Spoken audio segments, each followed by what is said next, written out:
Problems and anything that's going on in your life, and I think that that's the best relationship to have.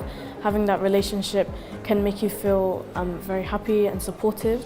It's definitely helped me grow and develop my social skills and helped me to reach out to more people. I'm proud of my record-breaking investment in young people, and I'm going to keep going until every young Londoner in need has a mentor. And together, we'll keep making London fairer and safer for everyone.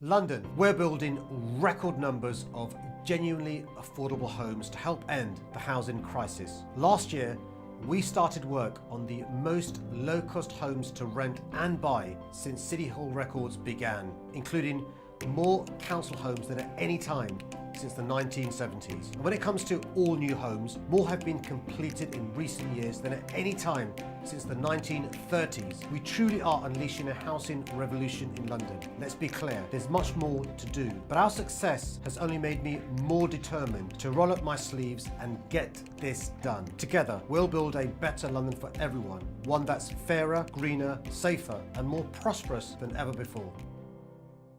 Parents and carers, to help you and your family through this awful cost of living crisis, from September, we're providing free school meals to primary school children for the whole school year. It will mean that about 270,000 primary school kids in London will get a good, healthy meal at school. By working hard to support families like yours, together we will build a better London for everyone. Thank you, Mayor of London. That's very kind of you. That's very kind of you. Having a mentor can be an absolute game changer for young people, and in turn can have a really positive impact on their families and communities. That's why I'm proud to say we're on track to give 100,000 young Londoners access to a mentor. I get to see my mentor every week, every Tuesday, and he's been very important to me because sometimes in life when you grow up you don't have the right guidance, so having a mentor can really help you guide you to the right path and be the person that you want to be and to better yourself. You feel comfortable with talking about your problems and anything that's going on in your life, and I think that that's the best relationship to have. Having that relationship can make you feel very happy and supportive. It's definitely helped me grow and develop my social skills and helped me to reach out to more people. I'm proud of my record-breaking investment in young people, and I'm going to keep going until every young Londoner in need has a mentor. And together, we'll keep making London fairer and safer for everyone.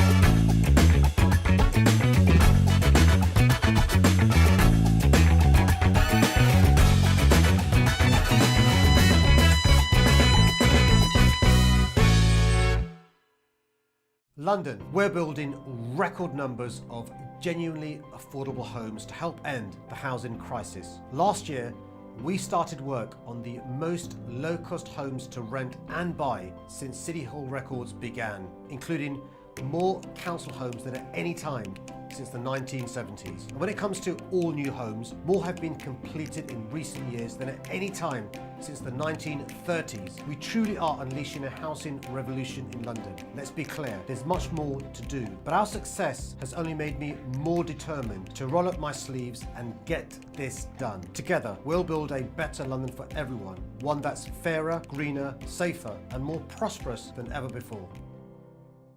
Parents and carers, to help you and your family through this awful cost of living crisis, from September, we're providing free school meals to primary school children for the whole school year. It will mean that about 270,000 primary school kids in London will get a good, healthy meal at school. By working hard to support families like yours, together we will build a better London for everyone. Thank Thank you, Mayor of London.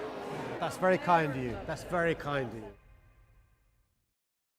Having a mentor can be an absolute game changer for young people, and in turn can have a really positive impact on their families and communities. That's why I'm proud to say we're on track to give 100,000 young Londoners access to a mentor. I get to see my mentor every week, every Tuesday, and he's been very important to me because sometimes in life when you grow up you don't have the right guidance, so having a mentor can really help you guide you to the right path and be the person that you want to be and to better yourself. You feel comfortable with talking about your problems and anything that's going on in your life, and I think that that's the best relationship to have.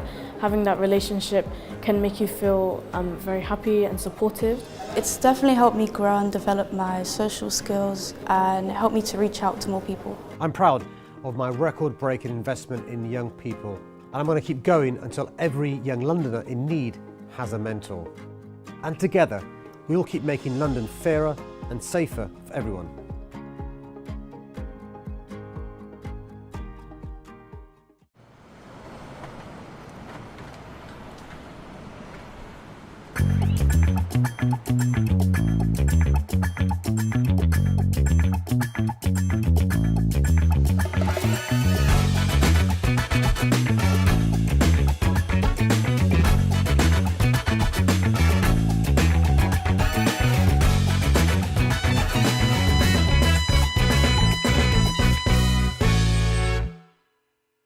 London, we're building record numbers of genuinely affordable homes to help end the housing crisis. Last year, we started work on the most low-cost homes to rent and buy since City Hall records began, including more council homes than at any time since the 1970s. And when it comes to all new homes, more have been completed in recent years than at any time since the 1930s. We truly are unleashing a housing revolution in London. Let's be clear, there's much more to do, but our success has only made me more determined to roll up my sleeves and get this done. Together, we'll build a better London for everyone, one that's fairer, greener, safer, and more prosperous than ever before.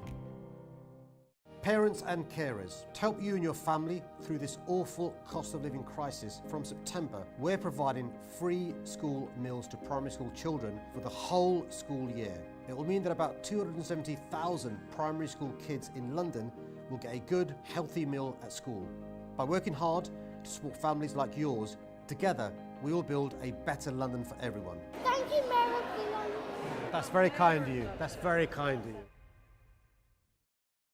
Having a mentor can be an absolute game changer for young people, and in turn can have a really positive impact on their families and communities. That's why I'm proud to say we're on track to give 100,000 young Londoners access to a mentor. I get to see my mentor every week, every Tuesday, and he's been very important to me because sometimes in life when you grow up you don't have the right guidance, so having a mentor can really help you guide you to the right path and be the person that you want to be and to better yourself. You feel comfortable with talking about your problems and anything that's going on in your life, and I think that that's the best relationship to have.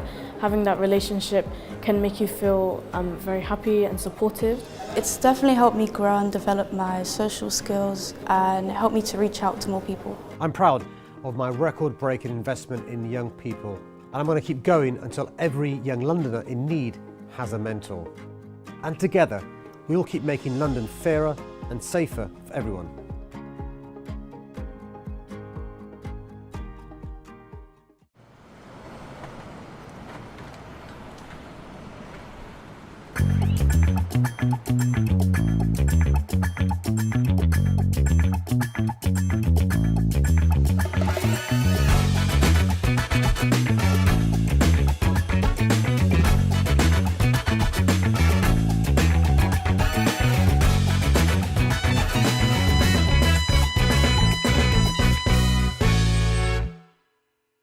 London, we're building record numbers of genuinely affordable homes to help end the housing crisis. Last year, we started work on the most low-cost homes to rent and buy since City Hall records began, including more council homes than at any time since the 1970s. And when it comes to all new homes, more have been completed in recent years than at any time since the 1930s. We truly are unleashing a housing revolution in London. Let's be clear, there's much more to do. But our success has only made me more determined to roll up my sleeves and get this done. Together, we'll build a better London for everyone, one that's fairer, greener, safer, and more prosperous than ever before.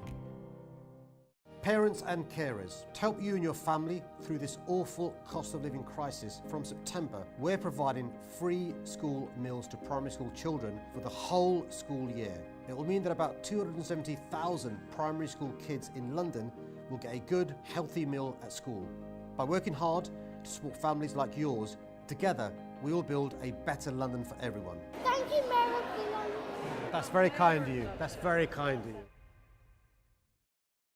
Having a mentor can be an absolute game changer for young people, and in turn can have a really positive impact on their families and communities. That's why I'm proud to say we're on track to give 100,000 young Londoners access to a mentor. I get to see my mentor every week, every Tuesday, and he's been very important to me because sometimes in life when you grow up you don't have the right guidance, so having a mentor can really help you guide you to the right path and be the person that you want to be and to better yourself. You feel comfortable with talking about your problems and anything that's going on in your life, and I think that that's the best relationship to have. Having that relationship can make you feel very happy and supportive. It's definitely helped me grow and develop my social skills and helped me to reach out to more people. I'm proud of my record-breaking investment in young people, and I'm going to keep going until every young Londoner in need has a mentor. And together, we'll keep making London fairer and safer for everyone.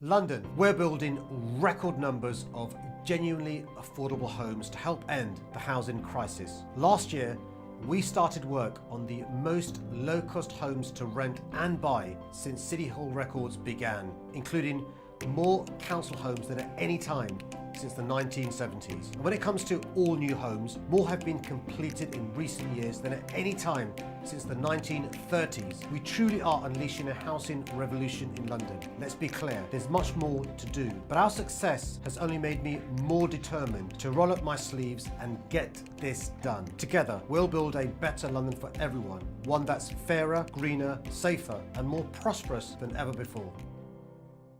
Parents and carers, to help you and your family through this awful cost of living crisis, from September, we're providing free school meals to primary school children for the whole school year. It will mean that about 270,000 primary school kids in London will get a good, healthy meal at school.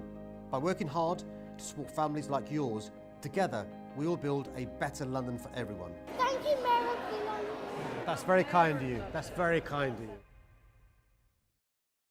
Having a mentor can be an absolute game changer for young people, and in turn can have a really positive impact on their families and communities. That's why I'm proud to say we're on track to give 100,000 young Londoners access to a mentor. I get to see my mentor every week, every Tuesday, and he's been very important to me because sometimes in life when you grow up you don't have the right guidance, so having a mentor can really help you guide you to the right path and be the person that you want to be and to better yourself. You feel comfortable with talking about your problems and anything that's going on in your life, and I think that that's the best relationship to have. Having that relationship can make you feel very happy and supportive. It's definitely helped me grow and develop my social skills and helped me to reach out to more people. I'm proud of my record-breaking investment in young people, and I'm going to keep going until every young Londoner in need has a mentor. And together, we'll keep making London fairer and safer for everyone.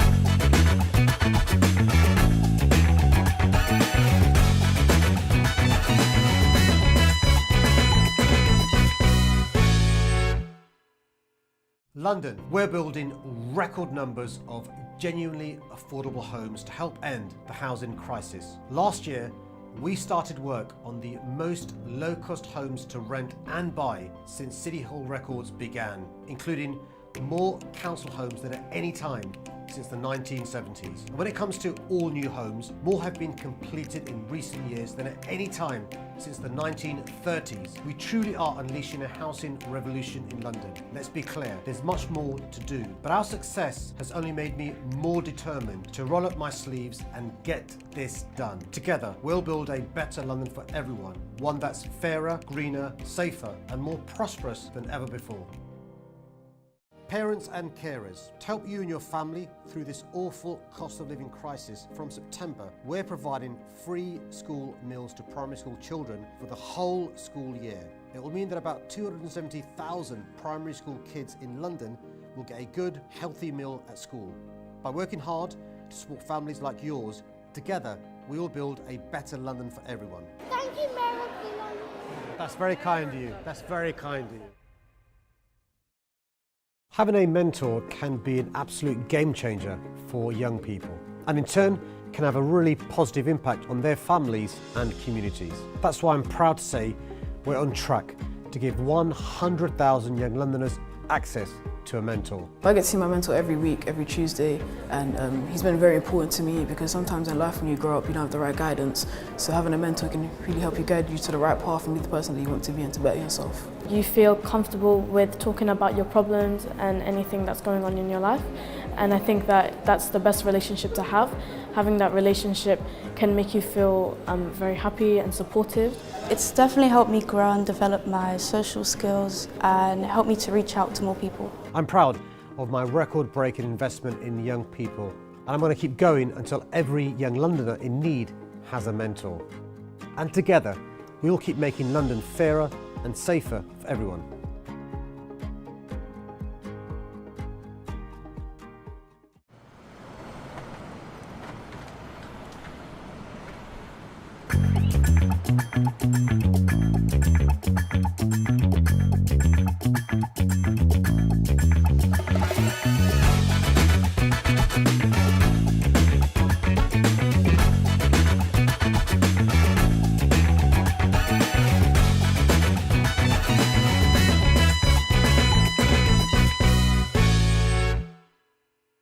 London, we're building record numbers of genuinely affordable homes to help end the housing crisis. Last year, we started work on the most low-cost homes to rent and buy since City Hall records began, including more council homes than at any time since the 1970s. And when it comes to all new homes, more have been completed in recent years than at any time since the 1930s. We truly are unleashing a housing revolution in London. Let's be clear, there's much more to do. But our success has only made me more determined to roll up my sleeves and get this done. Together, we'll build a better London for everyone, one that's fairer, greener, safer, and more prosperous than ever before. Parents and carers, to help you and your family through this awful cost of living crisis, from September, we're providing free school meals to primary school children for the whole school year. It will mean that about 270,000 primary school kids in London will get a good, healthy meal at school. By working hard to support families like yours, together we will build a better London for everyone. Thank you, Mayor of London. That's very kind of you. That's very kind of you. Having a mentor can be an absolute game changer for young people, and in turn can have a really positive impact on their families and communities. That's why I'm proud to say we're on track to give 100,000 young Londoners access to a mentor. I get to see my mentor every week, every Tuesday, and he's been very important to me because sometimes in life when you grow up you don't have the right guidance, so having a mentor can really help you guide you to the right path and be the person that you want to be and to better yourself. You feel comfortable with talking about your problems and anything that's going on in your life, and I think that that's the best relationship to have. Having that relationship can make you feel very happy and supportive. It's definitely helped me grow and develop my social skills and helped me to reach out to more people. I'm proud of my record-breaking investment in young people, and I'm going to keep going until every young Londoner in need has a mentor. And together, we'll keep making London fairer and safer for everyone.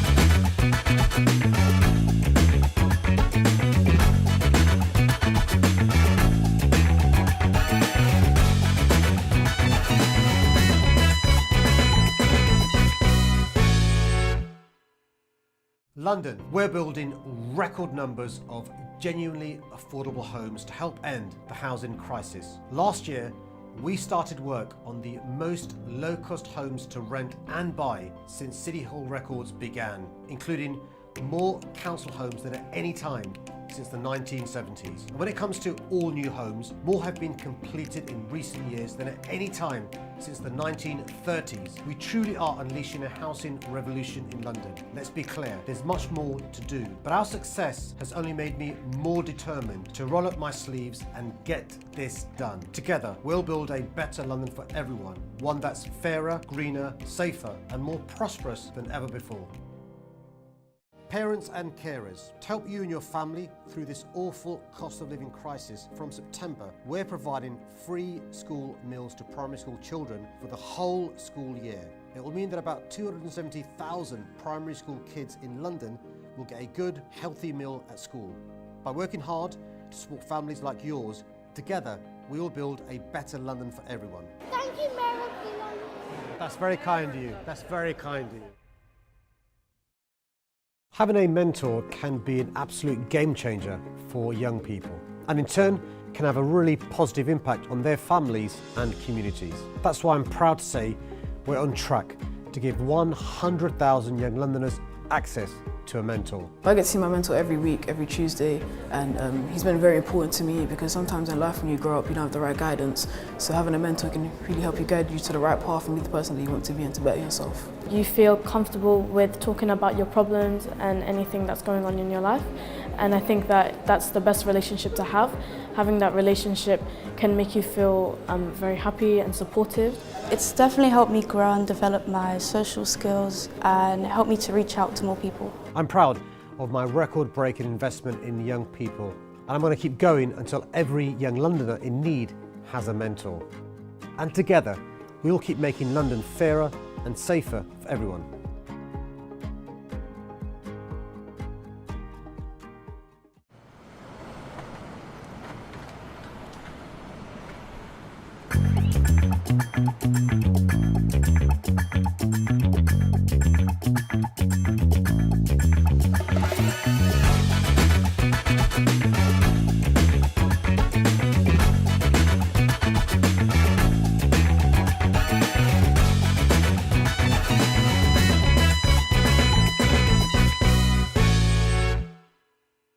London, we're building record numbers of genuinely affordable homes to help end the housing crisis. Last year, we started work on the most low-cost homes to rent and buy since City Hall records began, including more council homes than at any time since the 1970s. And when it comes to all new homes, more have been completed in recent years than at any time since the 1990s.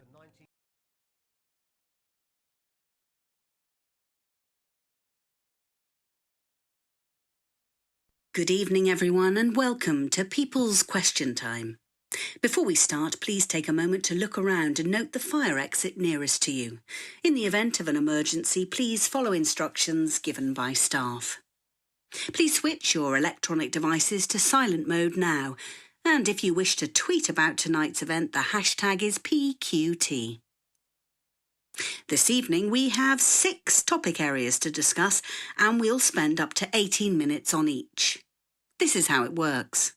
For each topic, the chairman will take 3 questions at a time. The first 2 questions will be taken from those of you here in the audience with your hands raised. The third question will be taken from the chat room of our online registered audience participating via the live stream. For each topic, the most liked questions, as voted for by the online registered audience, will be asked. The chairman will then direct these 3 questions from each topic to the Mayor or an Assembly member. We have no advance notice of the questions. For those of you here in the audience, if you are able to stand to ask your question, please do this, as it will make it easier for those on stage and the cameras to see you. Please wait for a member of staff with a microphone to reach you before you start speaking. Please keep your questions short so we can get to as many of you as possible. And please, ask questions rather than make speeches. With so many of you here in person and online, we won't have time for everyone to ask a question. So if you don't get yours asked tonight, please do email mayor@london.gov.uk. Please also remember to fill in the feedback form online.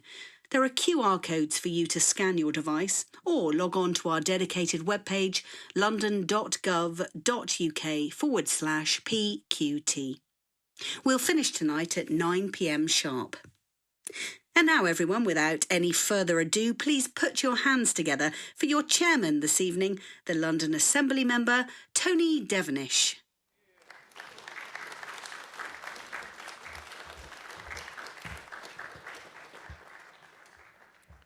Good evening and welcome to those here and watching online to the 47th People's Question Time. This is the 15th People's Question Time for the Mayor of London, Sadiq Khan, and it's great to see so many of you here tonight. The room is full. The Mayor and the London Assembly work to improve lives for Londoners and make London a better place. People's Question Time is your chance, I stress the your chance, to be the voice concerns and ask the Mayor and the Assembly members what we are doing for you and the capital and its people. Please first welcome to the stage your London Assembly members.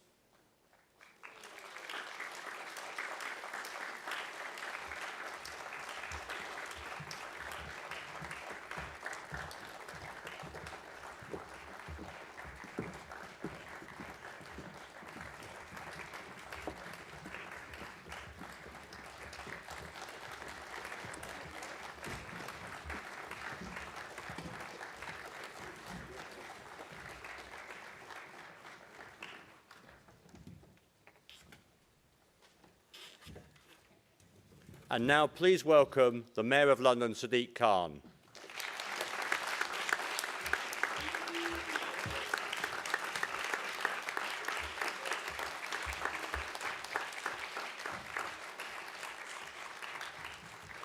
I just have a few very brief announcements before we will take your questions. I'm delighted to be chairing tonight's People's Question Time.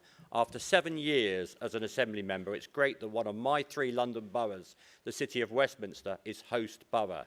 There is nothing I enjoy more than the honour of representing the great people of Hammersmith and Fulham, of Kensington and Chelsea, and the City of Westminster. But tonight isn't about me, nor the Mayor, nor the Assembly. It's about you, your opportunity, which only comes twice a year to ask us questions directly here in this room and, I stress, online. The 5 topics tonight are the issues that keep the Mayor and the Assembly busy. Transport. In my view, keeping London moving without taxing Londoners more needs a greater focus. Policing. The issue every Londoner cares about.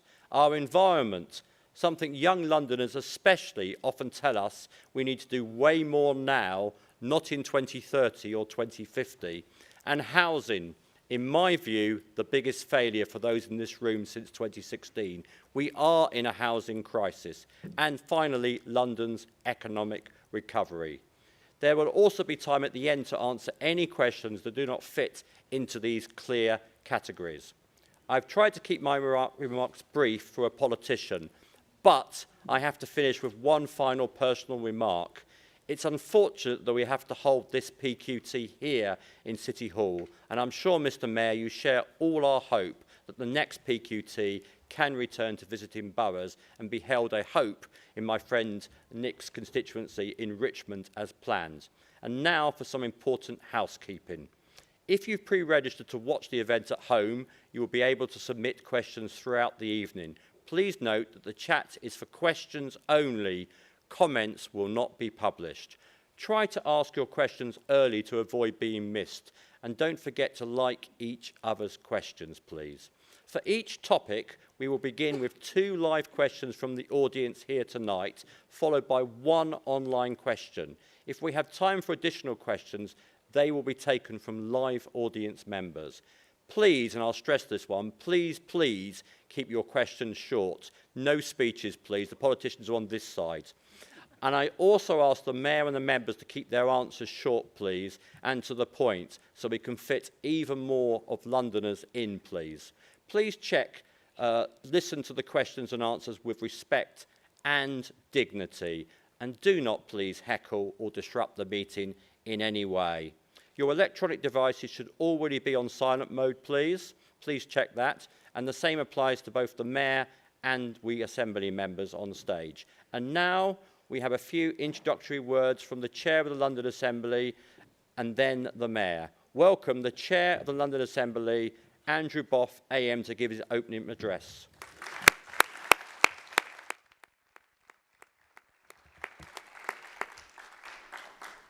The London Assembly is the voice of London, composed of 25 members elected at the same time as the Mayor in order to hold him to account and to scrutinise his policies. This is a People's Question Time meeting, which means that all Assembly members are invited to attend, along with the Mayor of London, and answer questions from the public. As Chair of the London Assembly, I'd like to give you all a warm welcome to City Hall. The Assembly costs Londoners under £1 a year per head to scrutinise the Mayor's budget of over £20 billion. We must ensure that money is well spent by the Mayor and that his plans deliver for Londoners. This year is an important one for all of us at City Hall and across the capital. In May 2024, Londoners will head to the polls to elect their new Mayor and Assembly, their next Mayor and Assembly members. The Assembly exists to be the voice for Londoners, and we can't do that without hearing directly from Londoners like yourselves. Since the beginning of the Assembly year in May, I'm proud that the Assembly has been regularly hearing from those living in the capital and investigating the issues that matter to you. In my role as Chair of the London Assembly, I've also been pleased to see young people's voices amplified throughout our work, and it's a delight to see so many young people here this evening. We know that young people have been hugely impacted by the pandemic and the cost of living crisis. Some key investigations for the Assembly so far this year have included the rising cost of living remains at the forefront of Londoners' minds, and the Assembly Cost of Living Working Group has been out speaking to Londoners about this on visits to a food bank, a debt advice centre, and a primary school in Battersea. A few weeks ago, the working group brought Londoners and the organisations supporting them together to City Hall to talk about the rising cost of living. And Assembly members heard from over 80 attendees about their experiences and their thoughts on potential policy solutions. We know that housing issues continue to present challenges for those across the capital. The Housing Committee recently published its Affordable Housing Monitor, which showed that despite meeting his start target of 116,000 affordable homes in his 2016-2023 Affordable Homes Programme, he has yet to start the further affordable homes that he has committed to delivering in the 2021 and 2026 programme. Given London's housing crisis, this must be a priority for the Mayor. The committee has also been looking at young Londoners' access to home ownership and was pleased to receive over 400 survey responses from young people about their experiences. Members of the Transport Committee heard from London Travel Watch that keeping ticket offices open was a priority for Londoners, The committee wrote to the government in August raising its concerns around the proposals to close ticket offices and was pleased to see its subsequent decision on keeping them open only last week. The Police and Crime Committee has spoken to young Londoners about how they have been affected by violence in our city and what they want the Met to do to help. The committee also spoke to organisations working with young people to try and understand the causes of violence affecting young Londoners and asked the Met what officers are doing to prevent violence in the communities that are most impacted. We know that post-pandemic, leading healthy lives is ever more important to Londoners. The Health Committee has been looking at issues affecting both physical and mental health, including eating disorders, and an upcoming investigation into gambling. Hearing directly from Londoners about their experiences of these issues has been front and centre of these investigations, indeed all the investigations that we carry out at City Hall. There were over 100 responses, for example, to our survey on eating disorders in London. The Assembly's scrutiny work spans across 13 committees, and as you've heard, there's a great breadth of work that we do. Other topics that the Assembly has covered this year have included community energy projects, childcare in London, architecture and design of social housing, local policing, and outer London transport and river transport services. You can keep up with our work by following us on Twitter @LondonAssembly, and we don't call it Twitter anymore, don't we? I always think X is a stupid bloody name, but still, at London Assembly, and watching our meetings in person at City Hall or on YouTube. So to sum it up, we are elected by you to look out for you. Thank you very much.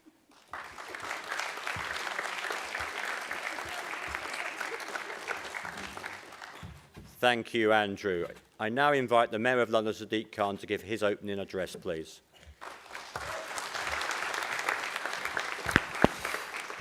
Well, good evening, everyone, and welcome to City Hall. It's great to be able to host you this evening and to have the opportunity to answer your questions. As the title of the event suggests, People's Question Time is about you, not us. So I'll keep my opening remarks brief. I do want to start by quickly acknowledging some of the very real challenges facing our city and explain how at City Hall we're seeking to address them. I know that Londoners continue to be deeply affected by the conflict in the Middle East.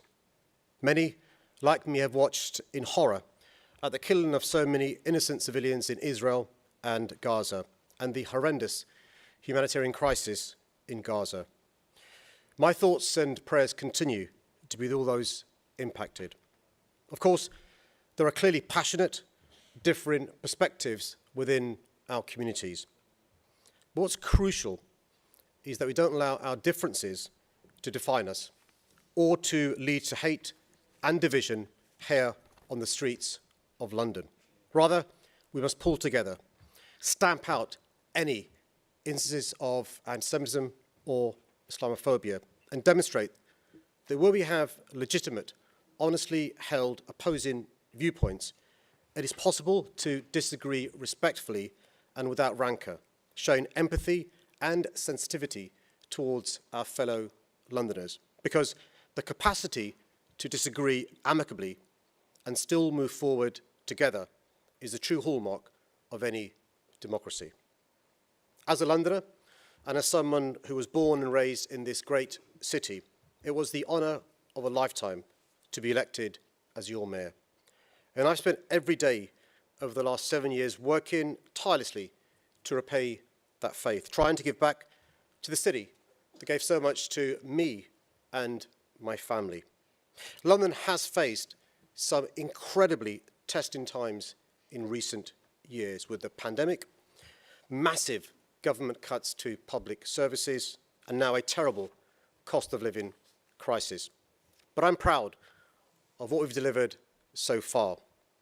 For the first time in the history of our city, universal free school meals for all state school primary children in London. Easier, greener, more affordable public transport for commuters. Cleaner air for millions of Londoners. The Elizabeth line, by the way, we didn't give up. We persevered, and now it's the most popular train line in the country.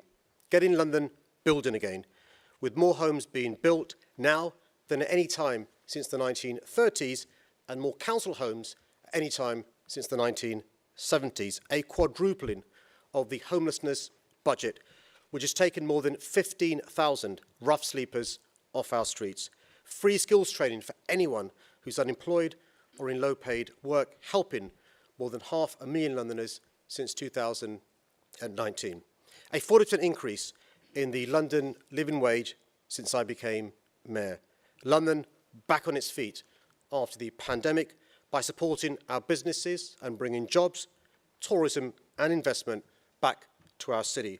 330,000 new jobs created through City Hall initiatives, leading the way on police reform, helping to drive out the appalling racism, sexism and homophobia in the Met, and record investment in neighbourhood policing with positive opportunities for young Londoners as part of an approach that's helped to reduce knife crime, gun crime and burglary since 2016. All the while, we've continued to loudly and proudly stand up for our city's values of equality, inclusion and respect for diversity. We should be proud of the big steps we've taken as a city, but there's clearly still so much more to do to reduce crime further, build more affordable homes, to tackle the climate crisis, to reduce inequality and to fully unlock the potential of our communities. So my promise is that I'll continue working flat out to build a safer, greener and fairer city. And I'll not rest until London is truly a place where everyone has a fair shot, where everyone feels welcome and valued, and where no one is left behind. Thank you, and I look forward to answering your questions with the Assembly.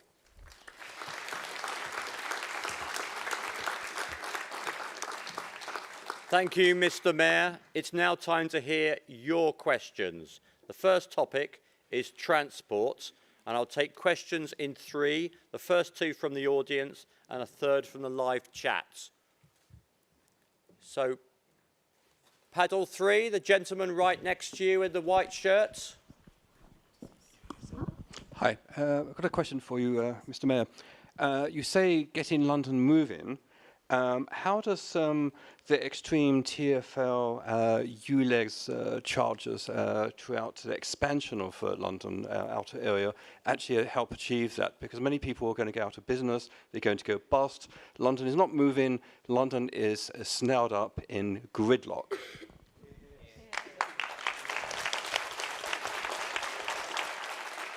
And we have another question as well. The lady, number one, yes, in the white, that's it. The cost of living crisis is a huge issue within the UK at the moment. How are you going to target TfL prices so that they do not severely impact those on the poverty line? Thank you. And the online question. Hello, will you freeze fares again? People are really struggling with the cost of living and it would be a lifesaver for so many people. Mr. Mayor. Well, thanks for all those questions. I'll deal with them, Tony, in the order they were asked, which might be easier. So look, 1 month after the ULEZ expanded to outer London, so all 9 million Londoners are breathing cleaner air. TfL did a 1 month report.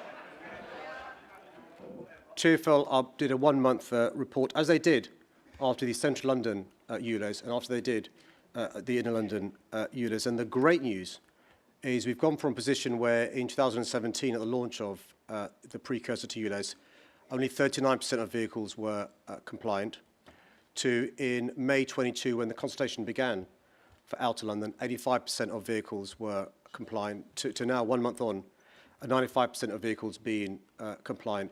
77,000 fewer non-compliant vehicles and almost 50,000 fewer vehicles overall. So we're improving air quality, addressing the climate emergency, but also reducing congestion. At the same time, we now have the Superloop in outer London.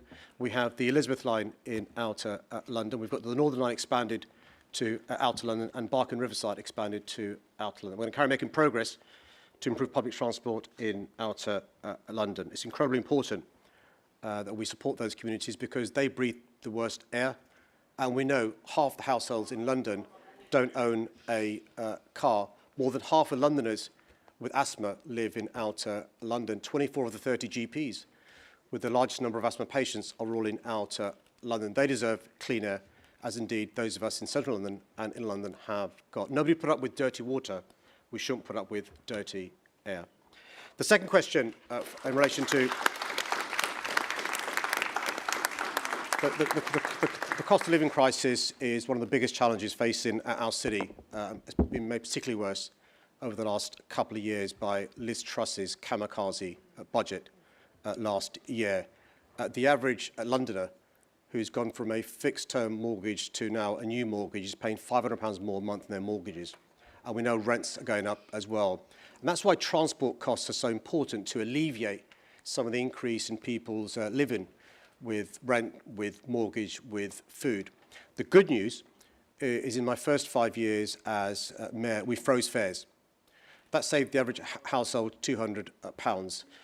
We also, by the way, introduced the hopper bus fare. You could use any buses and any trams within an hour, unlimited, for the one fare of £1.50. Unfortunately, because of the pandemic, we needed support from the government by way of a deal. And the conditions to that deal, which if we'd not accepted, TfL would have gone bankrupt, meant we had to raise fares by 1% above what's called RPI, basically above inflation. So first 5 years, froze fares. 3 years afterwards, we had to increase fares 1% above RPI, or they'd have taken the money away from us. And that's why you've experienced the increase in fares. Good news, we still have the cheapest bus fares in the country. Good news, I said no to the government when they said remove travel from children. And I said no to the government when they said remove travel from those above the age of 60.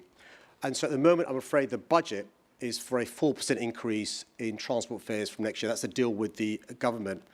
And the government's also making us make cuts of £600 million from our budget and raise £500 million as well. So I wish I could do what I did before my hands were tied and freeze fares. I'm afraid the government deal means we've got to increase fares by 4% next year, subject to any changes in funding from the government. But I'm going to carry on arguing for funding from the government because unlike Paris and New York and Barcelona and Madrid, we're the only city in the Western world not getting support from our central government. The third question from the internet, Tony, was in relation to the request to fares freeze, and it goes to the question the last questioner asked in the hall about, can I freeze fares again? Look, the evidence is when the government's not attaching conditions to me and TfL, I do freeze fares. The only reason we increase fares is because of government conditions. We also need support from the government in relation to capital. So look, I'm going to carry on trying to negotiate with the government, trying to get more money from the government. We've got a budget on November the 22nd. We've put in a request for support for TfL. We'll have to wait and see whether this government, with Rishi Sunak and Jeremy Hunt, are like the previous ones, being anti-London, whether this government finally is going to be a pro-London government. AM Pigeon and then AM Hall, please. Thank you very much. I'm Caroline Pigeon. I'm a Liberal Democrat Assembly member and I'm on the Transport Committee. In terms of the question about the ultra-low emissions zone, we passionately believe that we need to clean up the air in London. What I believe is that the Mayor's policy has been implemented too fast. And what I would say is, and Liberal Democrats called for this right back in the budget earlier this year, we needed more time to implement such a policy. We need a bigger scrappage scheme open to everyone right from the set-go. And also you needed massive boost to buses in outer London alongside this, rather than that coming later. And what we saw in the end was the Mayor introducing a week before the rollout of the Outer London ULEZ, that everyone could apply. And he's not taking backdated applications. So those people who scrape money together early on in order to clean up their vehicle are being penalised for doing the right thing rather than being able to retrospectively claim that scrappage. And we think that's absolutely wrong, and we will continue to press the Mayor on that. But in terms of fares in London have been kept down, and that is to be commended. The 1-hour bus ticket, which this Mayor did bring in as a hopper fare, is something Lib Dems have called for since I've been on the Assembly in 2008. We've been quite obsessed by it. It's even on Wikipedia, I think you'll find, that it was our idea. And I think that's a really great way to help people travel and change buses and only pay one fare. But I think it's really important that both National Rail and Transport for London look at innovations such as a part-time travel card to help people who work part-time, who only travel into work 2 or 3 days a week, to make sure they get the cheapest fare as well. And in terms of fares for next year, I really think government has got to look at rail fares to keep those as low as possible, alongside the Mayor considering what he can do with TfL fares, because everyone is currently hurting in the pocket. And we need to make sure that fares are kept as affordable as possible in order that more people will use public transport and that we can keep London moving. AM Hall. Thank you. Hello, my name's Susan Hall. First, to the gentleman up there, I have to tell you, I think the ULEZ expansion is an absolute disgrace. This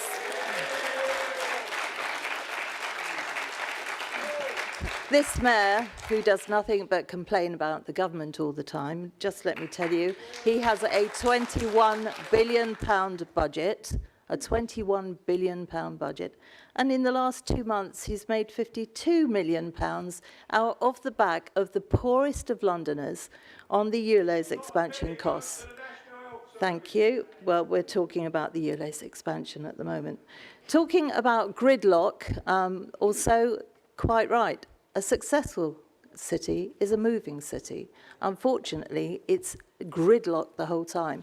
We have 20-mile-an-hour zones in the Finchley Road, which is totally inappropriate. We have LTNs all over the place, which is causing people to have to drive miles out of their own way to get somewhere, which just adds to the chaos.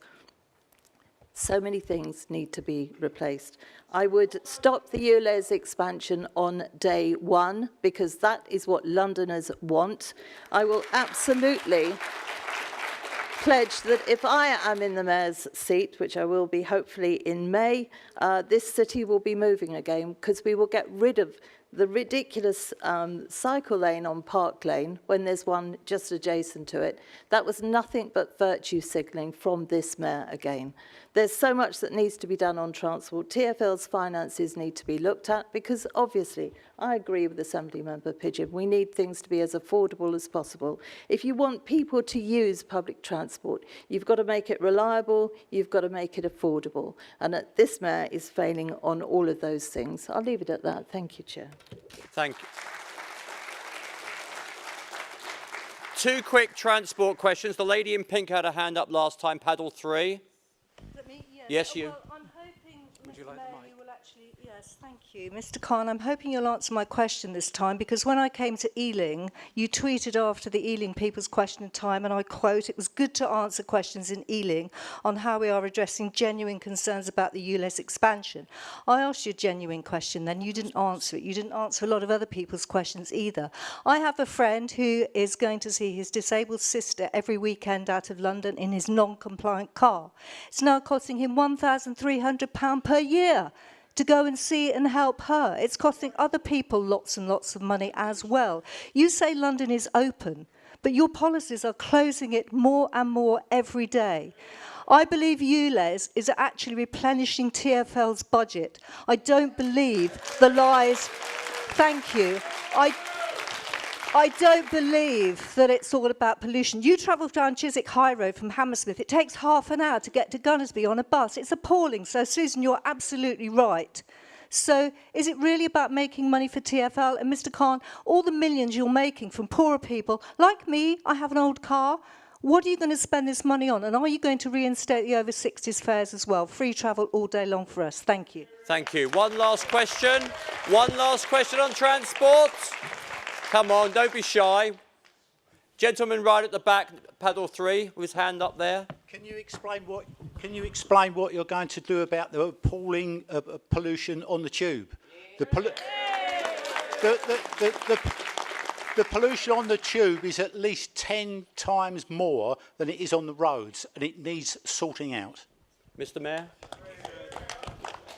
Well, thanks for both those questions. So in relation to the support for those who've got non-compliant cars, we've made progress since the last People's Question Time, which is now every single family in London is eligible for support through the scrappage scheme.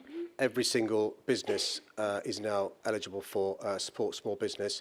Every single charity is now eligible for support. Those who are disabled are eligible for grace periods and exemptions. Those are the big changes that we've made because we've put in more money for the scrappage scheme. What the government required us to do, you mentioned the 60-plus Oyster card, was to remove it. So the condition was to remove it altogether. They also said, as a precursor, don't allow older people to use travel before 9:30 because of the rush hour and because that was a period of time when lots of people were using public transport. We've managed to keep the 60-plus Oyster. What we've not managed to do is bring back travel in the early hours of the morning. I think if the choice is keeping 60-plus after 9:30 or removing it altogether, I choose the former rather than the latter. In relation to the second question, in relation to the tube. So on the tube, there is dust. On the surface, there are emissions from vehicles. So the government has requirements for both dust and for emission to do with nitrogen dioxide and particulate matter. But the government also has conditions in relation to dust. So on the underground, although we've reduced the amount of dust on the underground, the dust on the underground is within the government limits. On the surface, the particulate matter, which we know can cause cancer and other illnesses, is above government limits, and that's one of the reasons we've brought in the ULEZ. We were required as a city to make our air lawful by 2010. It is still unlawful, and according to experts, it will take 193 years to make it lawful. With our policies, we'll do by 2025.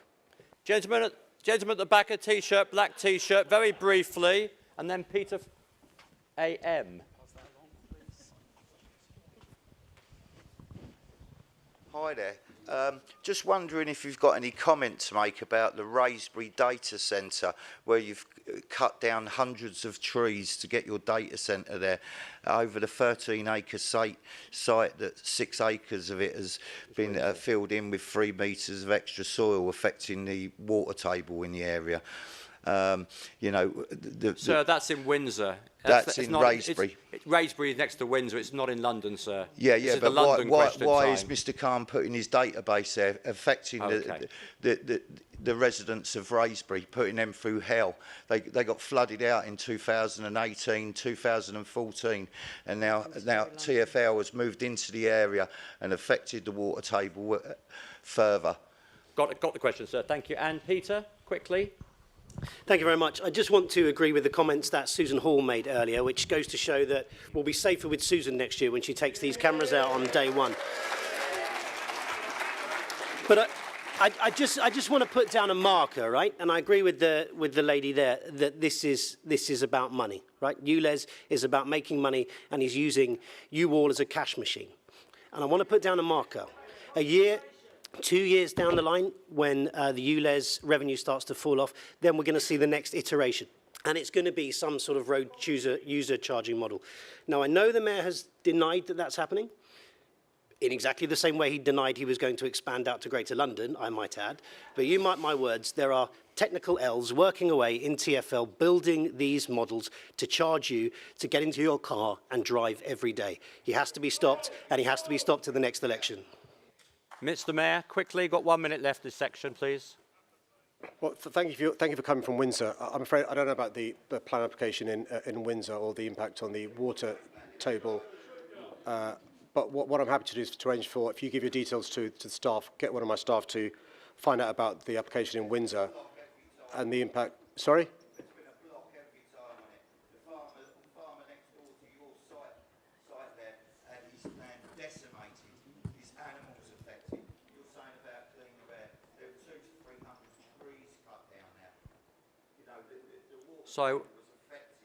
Sorry, sir, we're out of time on transport. But if we didn't get to your question, please do visit the People's Question Time page on london.gov.website, which tells you how to submit one in writing. And, sir, if you write to me, I will take that up for you.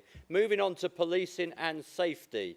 Our topic for the next 18 minutes is the most important in most of our views, policing and safety, which includes any question about the community safety, policing, the London Fire Brigade. Again, I'll take questions in threes. Please raise your hand if you'd like to ask a question. Come on, somebody on paddle one this time. Somebody on that side of the room. Must be somebody who wants to ask a question. No? Okay, paddle four, the gentleman there in the lilac, third row up. You want to start? You, sir? Pink, sorry, my eyesight's bad. Apologies. Go ahead. Nice to meet you, Mr. Khan. Thefts up 31%. Sexual offences up 43%. Robberies up 58%. Will you apologise to London residents for allowing London to become lawless under your leadership?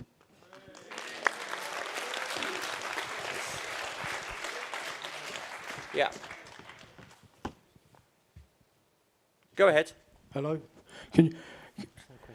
What are you, Mr. Mayor, going to do about the knife crime in London? It's out of control. People are dying on a weekly basis and nothing seems to be happening. We need it taken into control. People are scared and frightened to walk out on their streets now. And it's all down to you because you're not doing anything. Thank you. And the third question is online. The right to protest, it says, is fundamental in a democracy. What do you think of what the Home Secretary has said about this weekend's protest? Mr. Mayor. Well, in relation to any victim of crime, it's just awful. When you spend time speaking to victims of crime, whether it's knife crime, the second question, or whether it's burglary, the first question, and the other sorts of crime that was mentioned by the first questioner. So what we've done since I've become mayor, in the context of us losing £1 billion of funding from the government. So in 2010, for every 1,000 Londoners, there were 4 officers. In the last few years, it's only 3 officers for every 1,000, so that's less officers per population. So what we've done from City Hall is invest in more police officers using the receipts we have from council tax and business rates. And that's led to an investment of more than 1,300 police officers in London.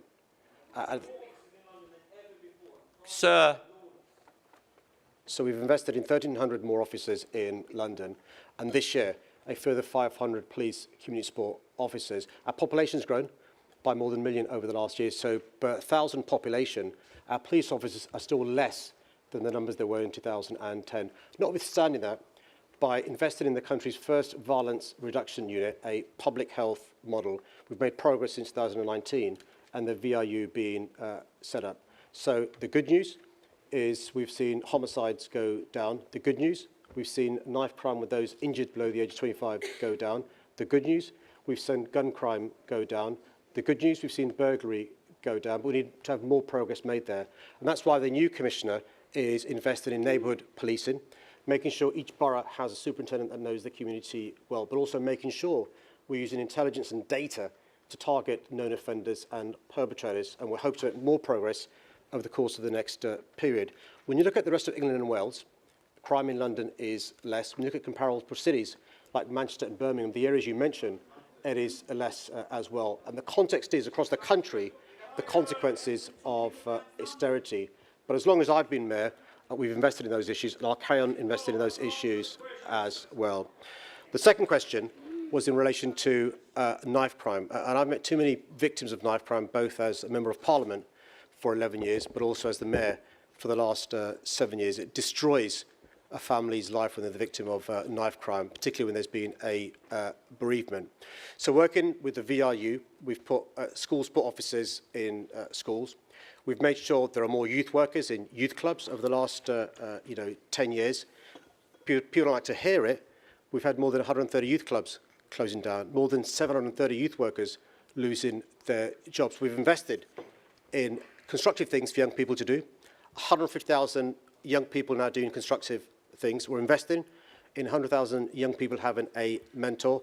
And the good news is we saw last year a reduction by more than 50% of teenage homicides, a reduction in knife crime, those below the age of 25, but also we're seeing progress made with after-school clubs, weekend clubs and the holidays. And we're going to carry on lobbying from the government in the autumn budget for more support from them as well. The third question in relation to protest is a really important question as well. Sir.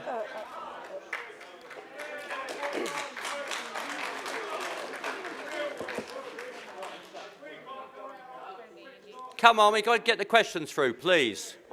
Mr. Khan, third question, please. Tony, you need to give a warning. So the third question that was asked in relation to protest, one of the cornerstones of our democracy is the right to protest. And it's incredibly important we understand that right is very important. I don't think politicians should be dictating which protests can take place and which ones should be banned. We have in this country a really important principle of operational independence. Yes, of course, we're in charge of oversight and scrutiny. And the legislation is quite clear, passed in 1986 when Mrs. Thatcher was the Prime Minister. There are certain times when protests can be banned if there's going to be serious disorder. And it's for the Commissioner to decide if that threshold has been passed. The Commissioner has decided that threshold hasn't been reached, which is why the protest is taking place. And the behaviour of the Home Secretary in publicly advocating for a ban is disgraceful, it is irresponsible, and her article was incorrect. I'm really proud that you can, in this country, protest on issues that others may disagree with, as long as you behave lawfully, peacefully, and safely.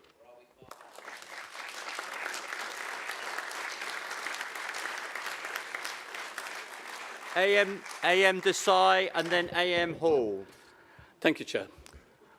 These are worrying times, troubling times, very. The Mayor was right to talk about hate crime in his opening statement.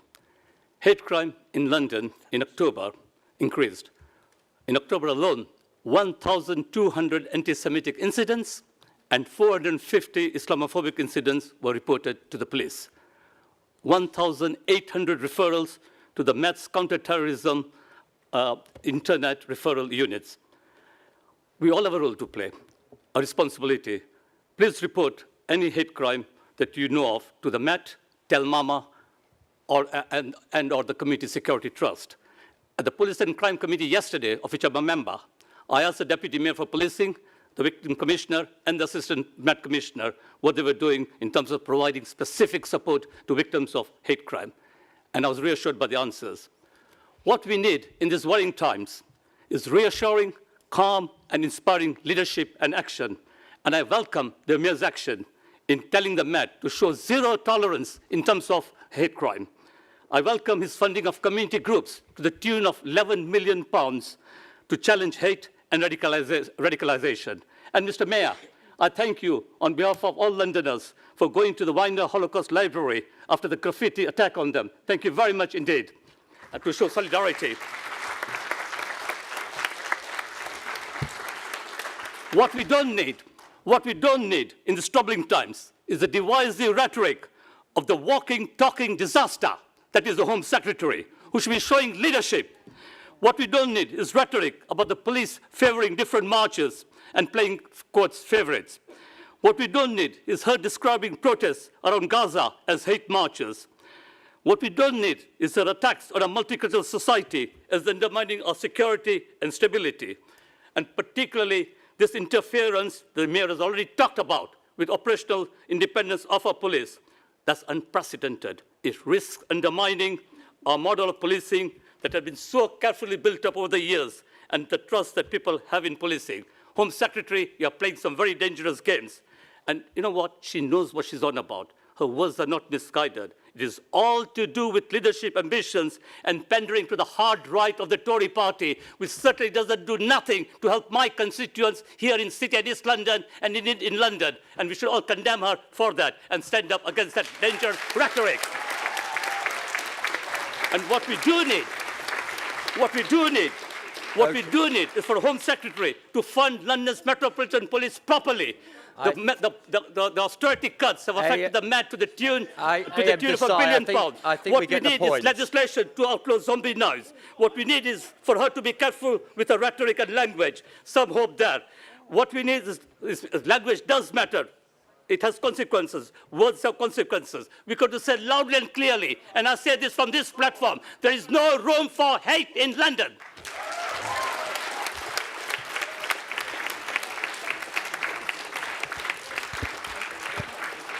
AM Hall, please. Thank you. Beautifully read, Assembly Member Desai. Actually, the gentleman at the back, I really feel for you, because I think most of us in this audience absolutely appreciate that very few of us, if any of us, feel safe. We do not feel safe on the streets of London. And the person that is in charge of the Metropolitan Police is the mayor of this city, Sadiq Khan. You're quite right, Assembly Member Desai, we do need proper leadership. And the Metropolitan Police is certainly not getting it by our police and crime commissioner. Now, the Metropolitan Police is the only police force in the whole country that had to give money back to the government because they couldn't recruit enough officers. The government provided the money for new officers. But to repeat, the Metropolitan Police Service was the only one that couldn't supply them. So money has been given back to the government. But you don't hear that from the mayor. You just hear the mayor saying he needs more and more money from the government. Everything is somebody else's fault. We hear it every single time. That's all we hear.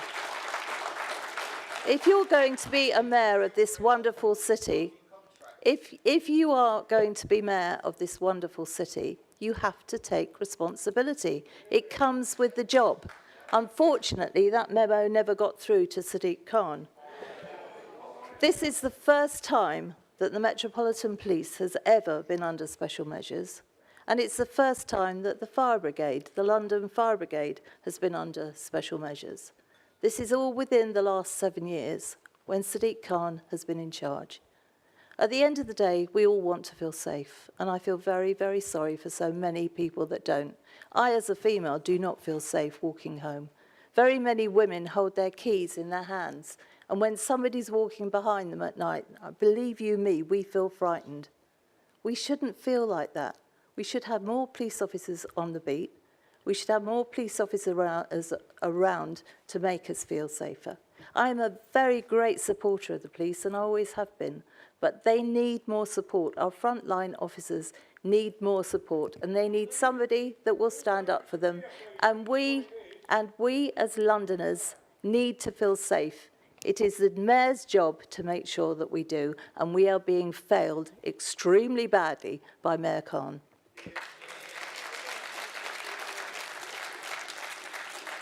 Right, I've got one more question from the audience. The gentleman, second row from the top behind you, number 3.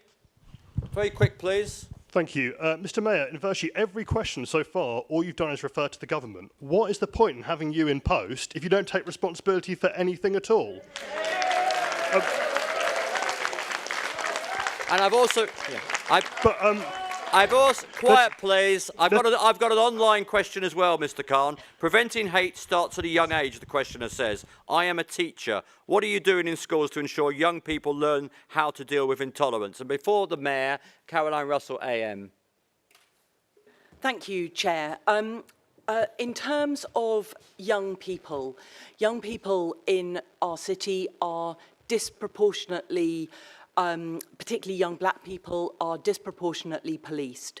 There is a huge issue of trust and confidence amongst young people, and the Police and Crime Committee, which I chair, is currently doing a scrutiny into young people affected by violence, and we are listening to the voices of young Londoners.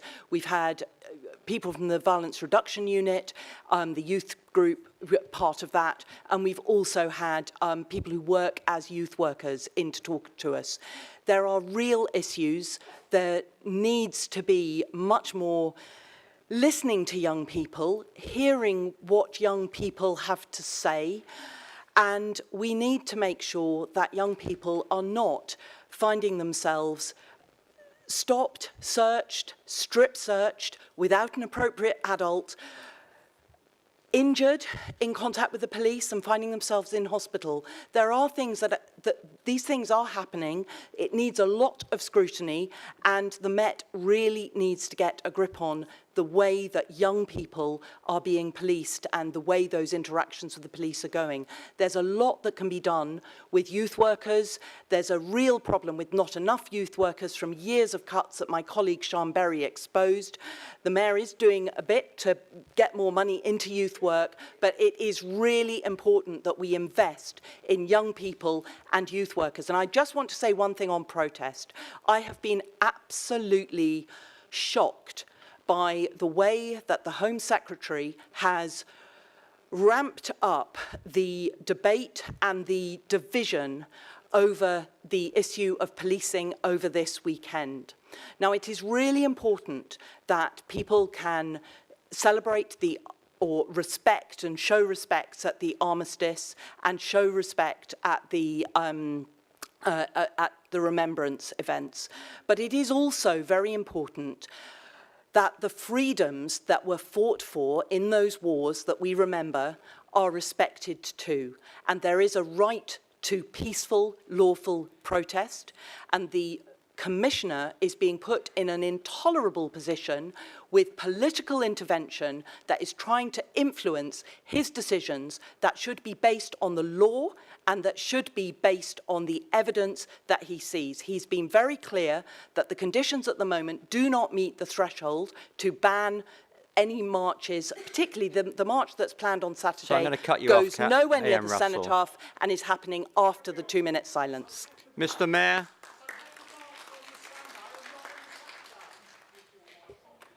So dealing with both questions. So look, I'm never going to apologise for standing up for London. If you want a patsy for a mayor who's in the pocket for the government, vote for somebody else. And we've got to recognise that austerity was a choice made by the government, and that austerity has consequences. So we as a city, so we as a city have lost £1.1 billion from the government. In 2010, the police used to be funded 3/4 by the government, 1/4 by London taxpayers. Now the police is funded 2/3 by the government and 1/3 by London taxpayers. So we can't fill the massive hole left by government cuts. We've lost police officers, we've lost police community staff, we've lost police staff, we've lost police stations, we've lost youth clubs, we've lost youth workers. So from City Hall, we're doing what we can with the limited monies we have to invest in more police officers, more police community support officers, more youth workers, more youth clubs.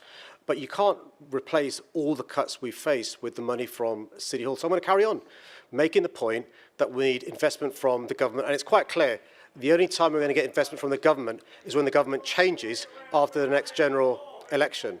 The second question is incredibly important in relation to what we do to support young people who, I'm afraid, need to have the skills to address issues around hatred, racism, intolerance and extremism. So from City Hall, over the last few years, we've been invested in community groups who do brilliant work in our schools.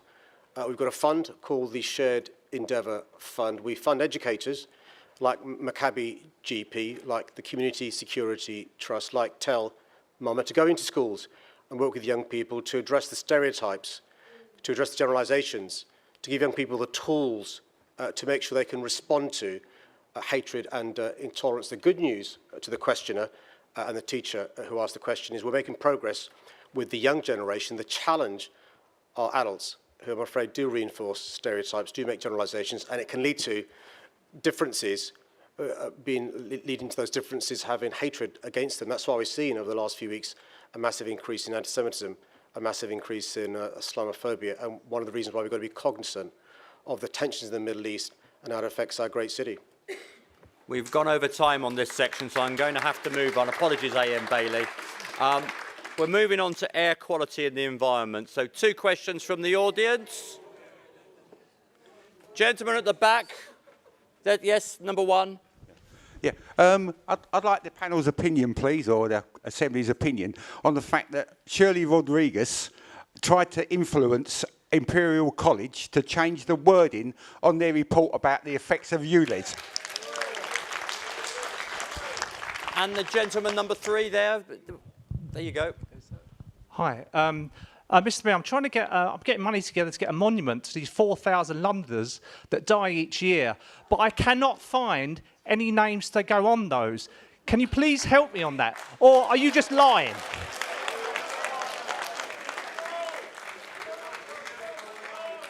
And the online question is as follows. I'm worried that if the mayoralty changes hands, whoever replaces Mr. Khan would try and bring dirty vehicles back onto our roads. Will the other parties present promise not to, please? Mr. Mayor. So look, I'm quite clear that we need to be working with experts in relation to what the expert advice is on a whole host of issues, air quality or other issues as well. And the advice from the experts is quite clear. Air pollution, exposure to air pollution is not safe at any level. It does lead to premature deaths in our city. According to the experts, around 4,000... Sir, let the Mayor answer, please. So it does lead to around 4,000 premature deaths a year. It does lead.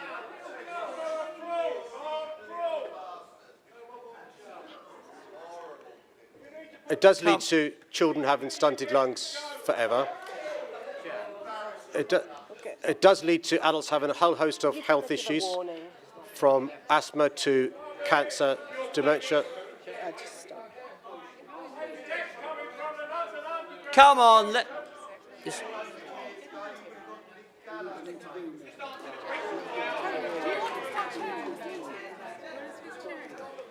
Quiet! No. We don't want to have to get security out. Just please let them hear. Mr. Mayor, please. And that's the advice from experts from across the country and across the globe. There's also evidence that the ULEZ has worked. It's worked in central London, where it's reduced toxic air by almost 50%. It's led to a third fewer children being admitted to hospital with air pollution. It's worked in inner London, a further 20% reduction in air pollution, but also children going to 500 schools breathing clean air. So that's the evidence which we're going to rely upon. The question in relation to... Come on. This is ridiculous. We're going to have to stop it if we don't stop. It's that simple. You should give. You should be giving them. I think we need to chair.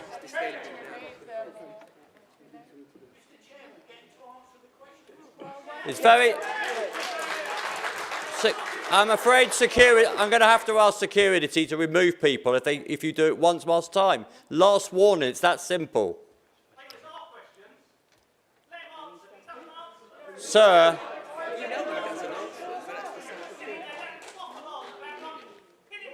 Get him out. You need to remove them. Yep. Yep.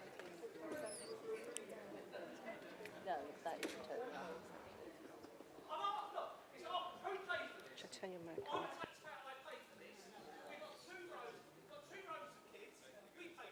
Look, are you going to keep quiet? Are you going to keep quiet so we can actually do the meeting, sir?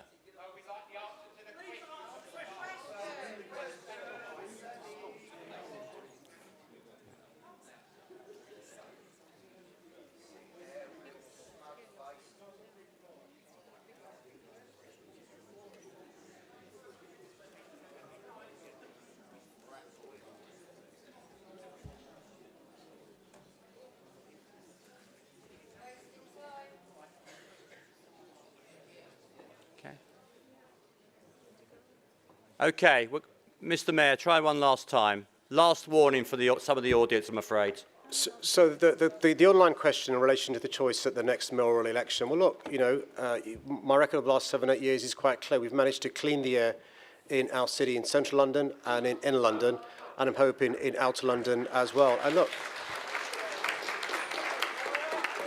according to experts, King's College, without my policies, it would have taken 193 years to make our air lawful. We'll do by 2025.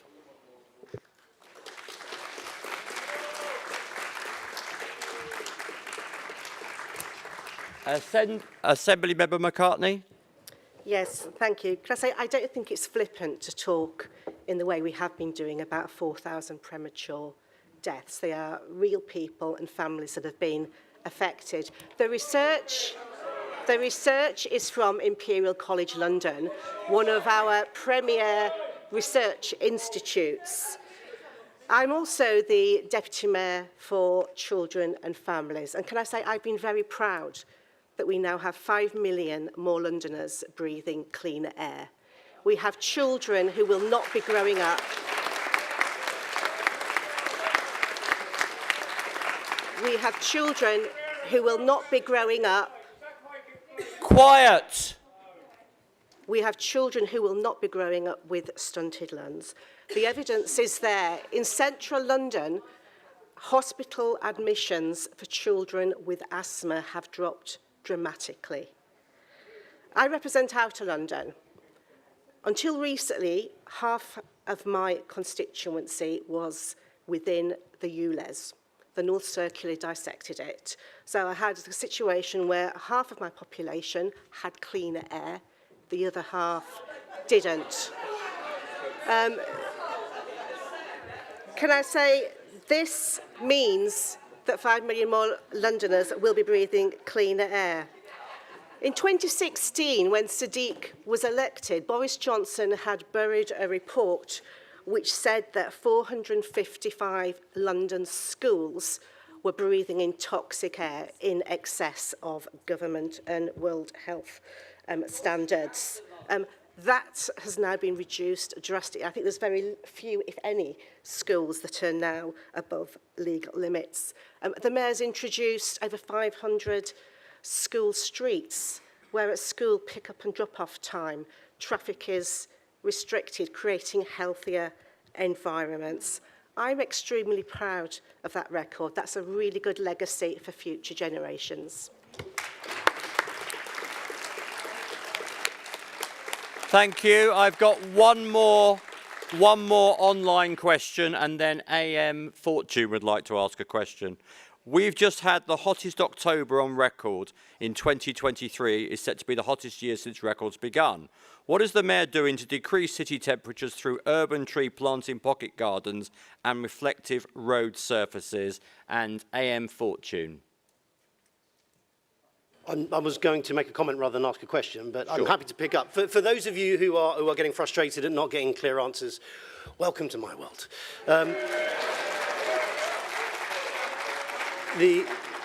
The other issue about blaming government for everything, that's a theme that you'll see developing through the evening as well. Just want to pick up on a couple of things. The 4,000 deaths, it's a statistical mathematical model, right? Nobody believes that it's 4,000 people dropping dead every year. It is a statistical, it's a statistical mathematical model that's used to drive a point, if you'll excuse the pun. Now look, everybody wants cleaner air. Of course you do. You would be insane not to want cleaner air.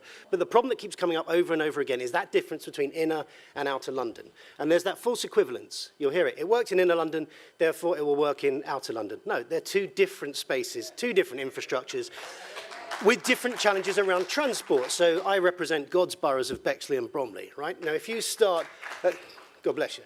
So if you start at about 3 o'clock on the London clock, you're not going to hit a tube station until you get to about 7 o'clock. Bexley, Bromley, Sutton, Croydon, there's not a tube station in it. We need to use vehicles to move around. Where I am, which is down in the sticks, there's a ward near me, down Darwin Ward. One ward in Orpington is bigger than Islington. Outer London is different from inner London. So that's why we need targeted solutions. And that's why I agree with what Susan is saying, that we need to find out where the poor air is and clean it up, not tax it where it isn't.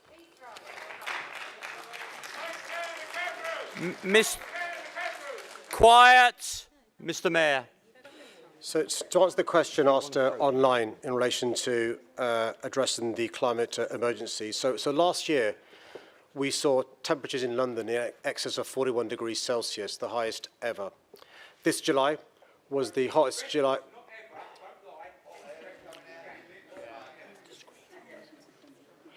This July was the hottest July since records began. This September was the hottest September since record began. We've also seen in our city over the last couple of years, flash flooding we've seen over the course of 2 hours, rain we normally receive in 2 months. So climate change is happening now, and it's happening to us. The choice is to have your head in the sand and ignore the challenge, or to kick the can down the road, or to take action.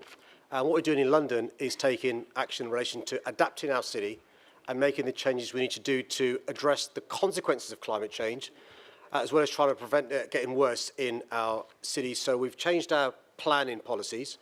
The London Plan now requires every new development in London to be a net zero carbon.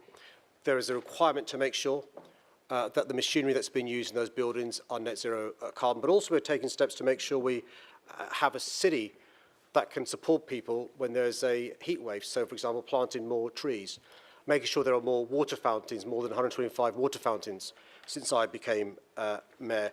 The new trains we have, the new buses we have, making sure they're air coolant or air conditioned as well, retrofitting the buildings we have and retrofitting the vehicles we have as well.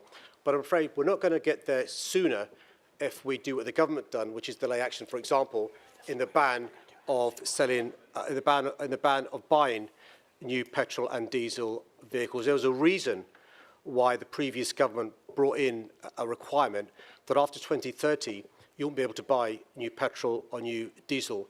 What this Prime Minister has done is kick the can down the road. So I'm afraid the questioner's concern about addressing the climate emergency won't happen sooner, it will happen later while this lot stay in power in Parliament. Thank you. We're moving on to the next section is housing. 2 questions from the audience. The young gentleman in the middle there, number 3, if you can move the grey, greyish, that gentleman there, yes. Mr. Mayor, hi. So my question is, what steps are being taken to ensure that housing development is sustainable and meets the long-term needs of the growing population? And the lady in white, number 1. University students are having to use their student finance in order to pay their rent, which I think is absolutely ridiculous. And they're not being able to use, the student finance that they do have is not enough to actually pay their rent. They are going broke, and university students are becoming homeless. How are you going to address this? Mr. Mayor. Thanks for both those questions. I think housing is the biggest challenge facing our city. We've got a housing crisis that's been decades in the making that we've got to try and solve. So a number of things we're going to do in relation to sustainability, as well as meeting the requirements of Londoners. So all new homes in London have got to be net zero carbon, unlike other parts of the country. It's a requirement. If you want permission to build new homes, that's a condition of getting permission. You've got to make sure it's sustainable. And the great thing about these sustainable homes, A, it means that we're addressing the climate emergency, but B, it means your bills are cheaper because they're insulated. They're high ceilings, so they're cooler in summer and they're warmer in winter as well. And because we've got heat pumps in these new buildings, or we've got district heating networks, your cost of living challenges are less bad than they otherwise would be.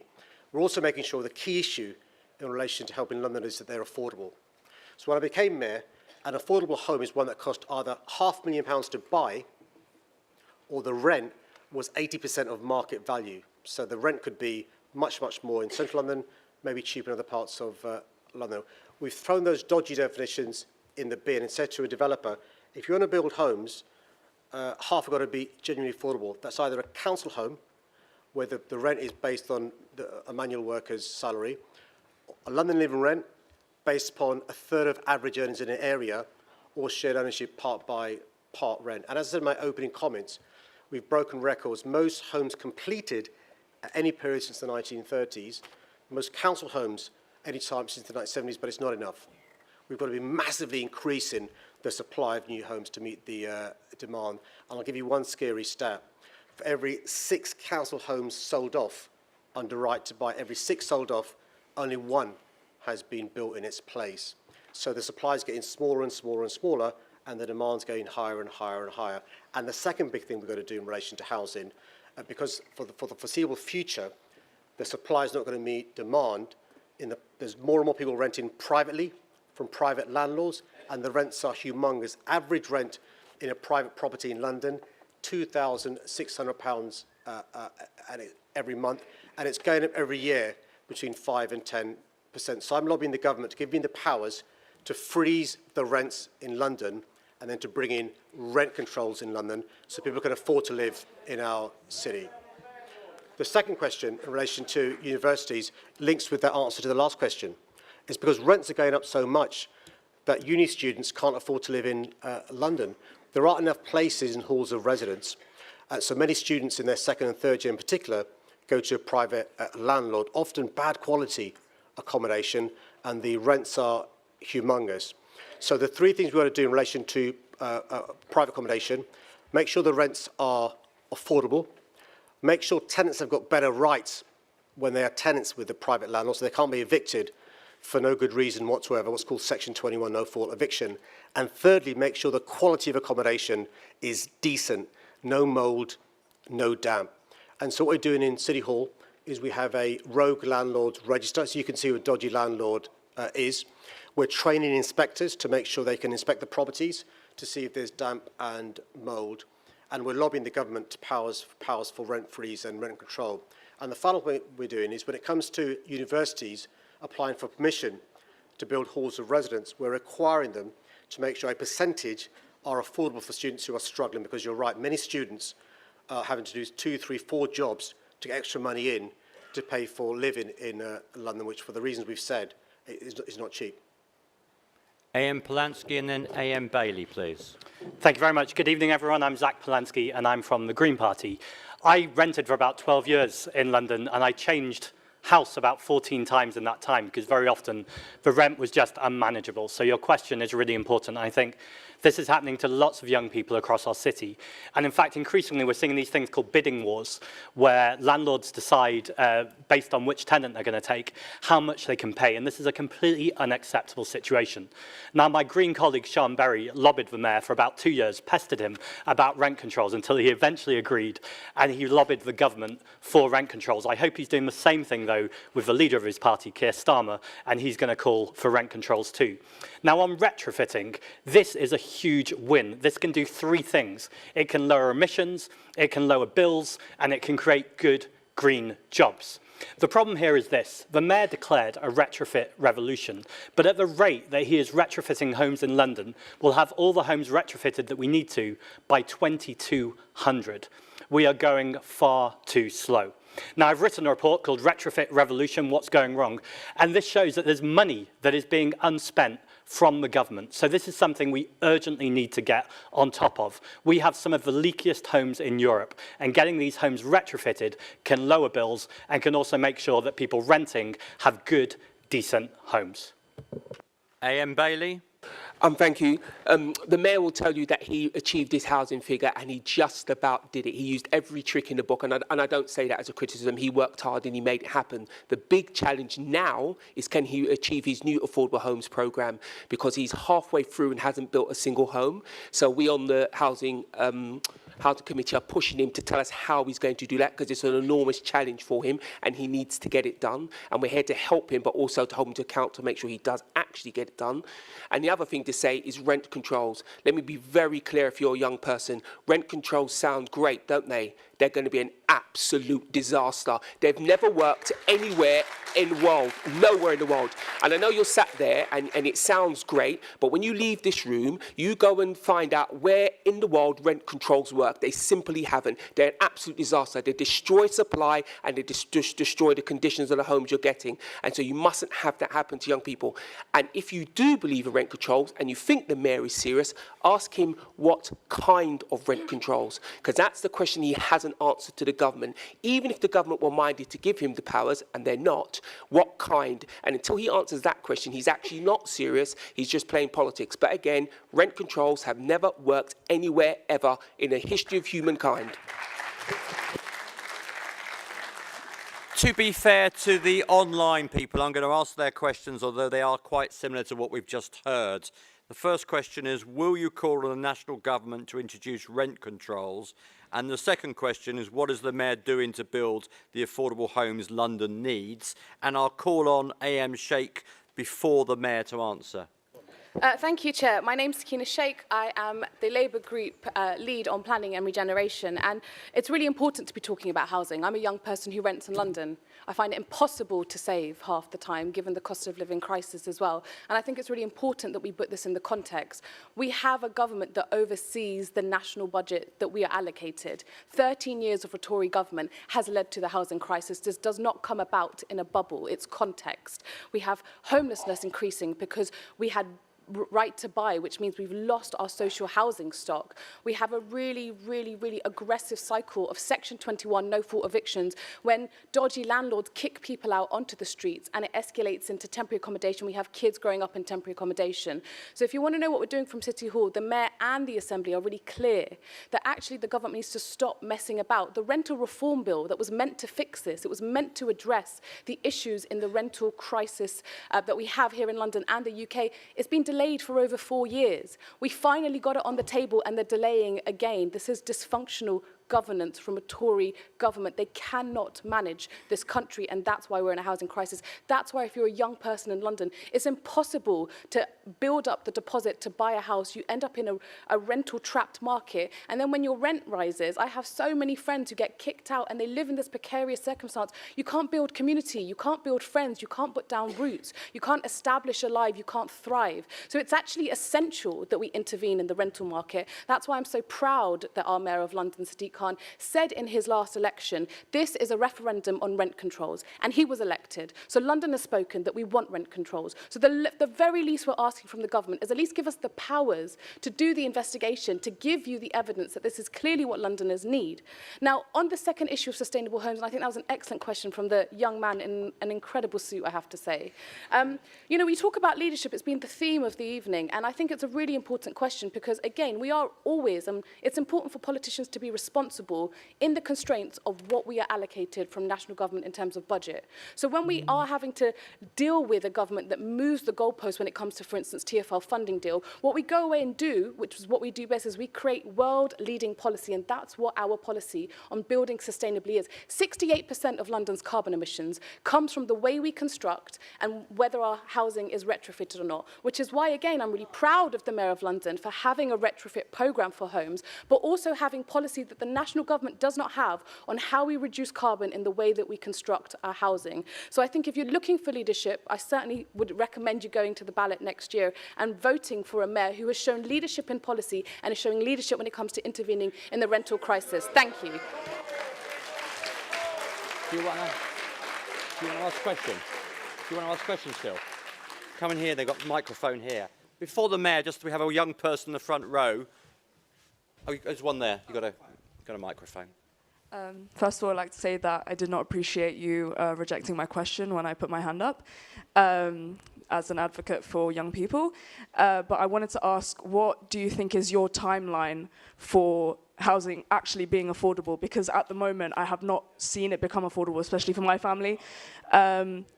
Will we be able to live in London when we go to university, or will our children be able to live in London when they're in university? Thank you. Mr. Mayor. Thank you for your question. I'll come to yours third because there's two other questions I've been asked before. So look, we were set a target, and I want to thank Lord Bailey for being generous in the start of your question, the start of your answer anyway, not the second half. So in 2016, the government did set us a target in relation to homes. They set the entire country a target. The good news is London met the target. The bad news is the rest of the country did not meet the target. And I'm incredibly proud we broke records in London meeting those targets. And it goes to the third question that the young person asked from the front. So even though we met the government target, you're spot on, it's not enough.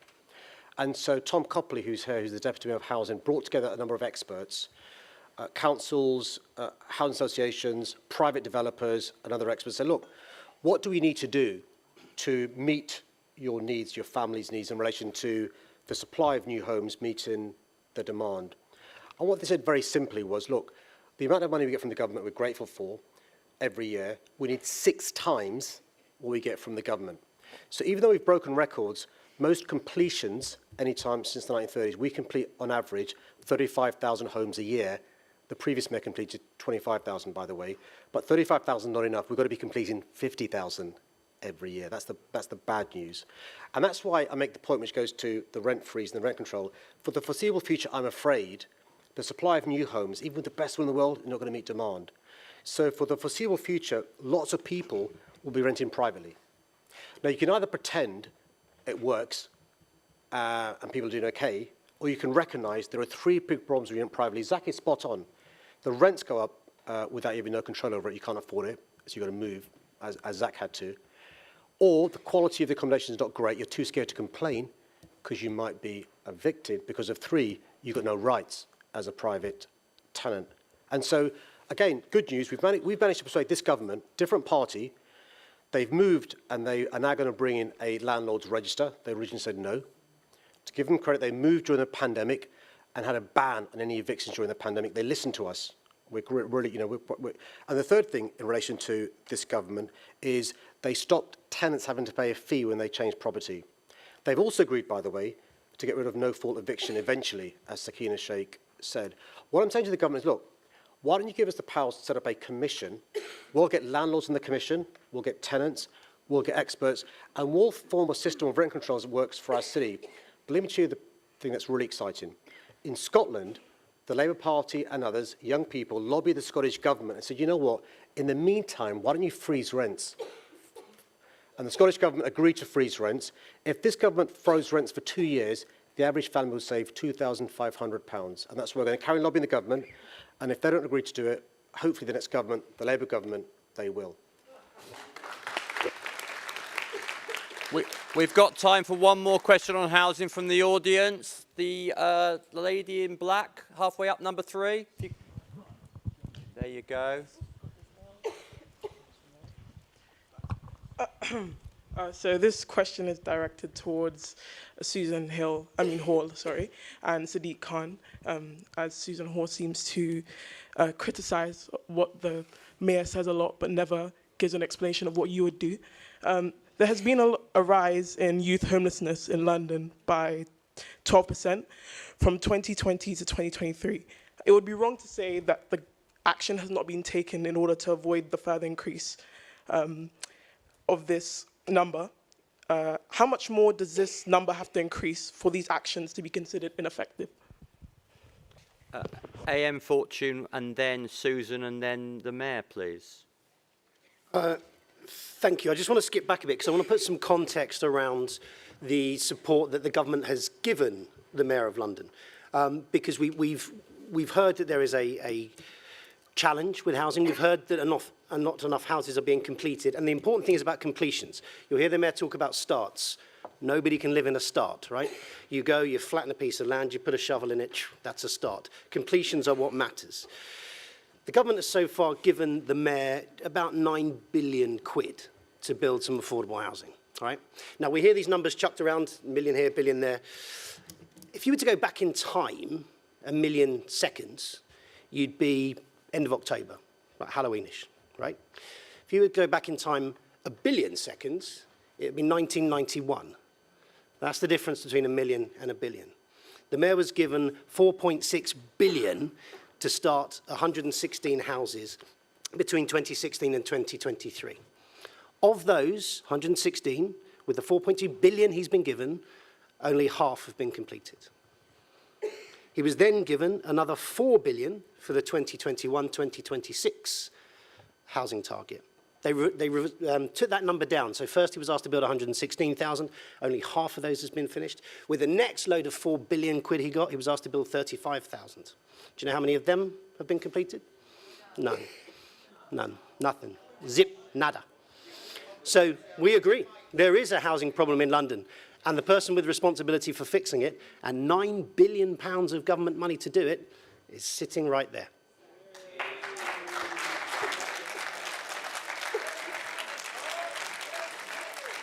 AM Hall. Thank you. And my colleague, Assemblymember Fortune, is completely correct. And when you actually look at those figures, then it makes you start to wonder what Sadiq Khan goes on about.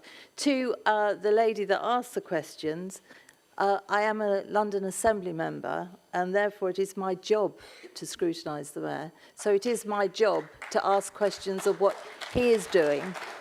with the £21 billion budget that he's got. And I criticise him a lot because, as you will have noticed, he mentions the government all the time. Everything is always somebody else's fault, whether we're talking about crime or whether we're talking about transport or whether we're talking about housing, which are the prime things that he's responsible for. He's letting us all down very, very badly on all of them. And it is my job as an Assembly member to do that. Now, obviously, since you kindly brought it up, I am the mayoral candidate from the Conservatives. So I will be putting, thank you. I hope so. I hope so. And then I will be sitting in that chair, and I promise I will answer all the questions that are put to me. But the thing is, with the mayoral candidate, what I will be doing is putting out a manifesto, which will spell out exactly what I will do in all the separate areas. Now, that is going to be published once I know what the mayor has left with money, because quite frankly, who knows what he'll do in the meantime? And anything that I promise as a mayoral candidate, I will deliver. Unlike this mayor who's full of hot air and just promises things. So I promise you that I will have a manifesto, and by the time we do the next People's Question Time, I will be very clear on every single area that I will be responsible for. In the meantime, if you look at housing, which is the section we're in now, there is certainly not enough housing done. We're looking at 1 and 2 bedroom flats being put up all the time. I would look to make sure that the London Land Authority was re-established, so we'd look to see where there are nooks and crannies of land that we can build on. Family homes, low-rise, high-density family homes for people, because at the moment it's 1 and 2 bedroom flats, which is fine, but when people want to start a family, they then move out of London. And what we want to do is to create a situation where we've got families putting down roots, making London their home again. A successful city is not only a moving city, which is what I mentioned before, but it's also a city full of young families. And at the moment, with just 1 or 2 bedroom flats going up, we're not actually succeeding in that way. Now, I've spoken to lots of developers who are sitting on billions of pounds, but unfortunately, until the London plan is opened up again and it's made easier for the developers to come in and build beautiful homes, until such time, we are going to stay in this mess now. Now, ask me at the next People's Question Time. By then my manifesto will be out, and I'll be delighted to tell you what I would do as the next Mayor of London. Thank you. We'll be looking for questions So next. the question. I'll give you 1 second, Mr. Mayor. Just telling people, next section was London's economic recovery. Please put your hands up where the Mayor answers the final housing question. Mr. Mayor. Thanks, Tony. So the question was about youth homelessness. Can I begin by saying this? I don't think homelessness is a lifestyle choice.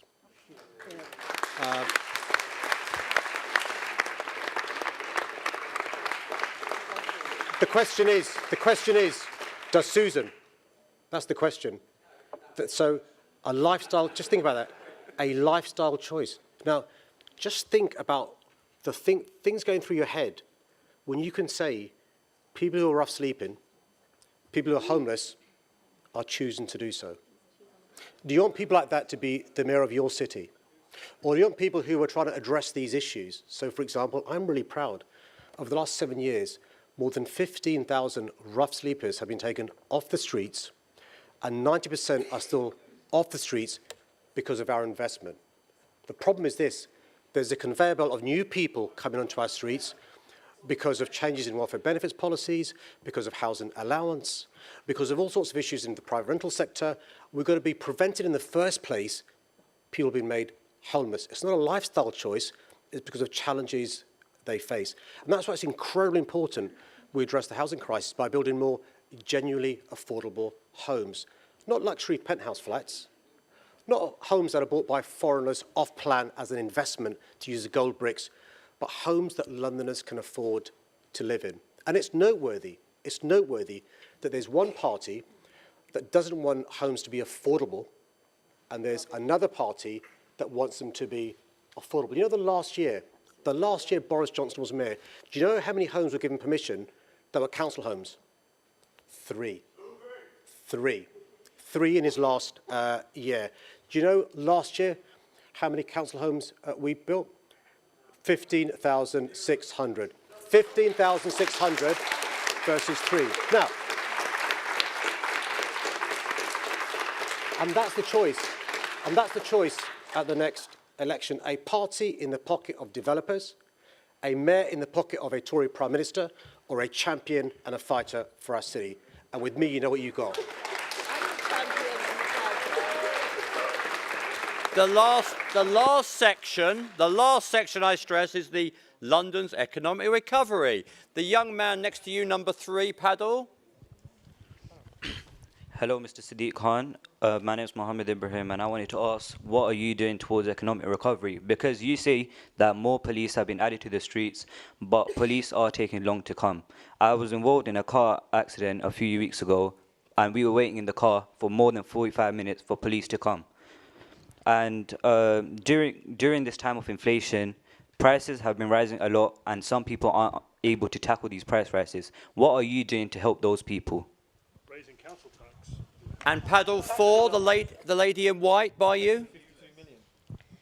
In light of recent announcements from a government that's rolling back on net zero policies, how are you planning to prioritise green economic recovery and growth with restricted budgets? And paddle 5. Thank you, Mr. Mayor.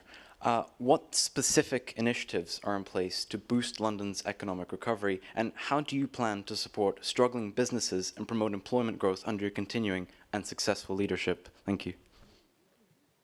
And A.M. Bakari before the Mayor. Thank you. I want to answer that question about economic recovery. I think I'm going to just flag something that the London Assembly did very recently. And our chair mentioned this. We are the voice of London, which means that we represent the whole of London. And what the London Assembly did recently was a cost of living conference, which involved all of the political parties here. The London Assembly works collaboratively to make sure that we represent you and make sure that your voices are heard. And I think this is one of the most important jobs that we have, is to make sure that we amplify the voices of those people who are going through an incredibly tough time right now with the cost of living crisis. And I'm very proud of the fact that we all work together, Labour Party, the Conservatives and the Greens, and me, the Liberal Democrat Party as well. So I'm so proud of that, and I want you to understand that this is an important part of the work that we've been doing. And on that point, I think there's a real reflection from the cost of living conference that we really picked up on, and that was mental health and the impact that the cost of living crisis is having on so many people right now. There's a real stigma for people right now even to ask for help. And so many people who were coming to the conference from agencies, from charities, were saying to us that there is help out there, but there are people who are just not able to reach out to ask for that help. That's a real barrier, and something that we really need to amplify as well, to make sure that we are able to reach out to those people, make sure that they have the help that they need through a really, really challenging time. The things that we learned from that conference were immense, but one of the things I want to mention was that the 2-child benefit cap kept on coming up again and again and again. This means that larger families are impacted more than anyone else when it comes to the benefit cap. And the Liberal Democrat Party will scrap this to ensure that larger families get benefits. And the most vulnerable families in London tend to come from ethnic minority families, larger families in places like Newham, Tower Hamlets, these areas here that really need that kind of support. And I'm sad to say that the main two parties still have to make that promise to scrap the 2-child benefit cap. They also talked about long-term solutions, not short-term solutions. And I'm pleased that the Mayor of London has brought in free school meals. I'm sure he'll mention that in a moment. But it's a short-term approach. It's only for 1 year. We need government support to make sure that it is long-term. When the Liberal Democrats were in government, we brought in universal free school meals for Key Stage 1, and that continued on because it came from a government approach. And I'm really fearful for the fact that it might not, it won't continue after a year without government support. And finally, I want to pick up on something else that we picked up at the conference. A lot of refugees and asylum seekers are going through an incredibly tough time. Asylum seekers are not given the right to work. They cannot work. That's a human right. You should be allowed to work. And what the Assembly did here recently, we passed a motion, cross-party, to lift the ban, to promote the need for asylum seekers to work. And we want the Mayor to make a public commitment to that as well within the GLA. We're still waiting to hear back from the Mayor on that, and it would be good to hear from him now about that particular issue. Mr. Mayor. Well, can I begin by thanking all the young people here tonight for the inspiring questions that you have asked. They really have been fantastic. I'm really, really grateful.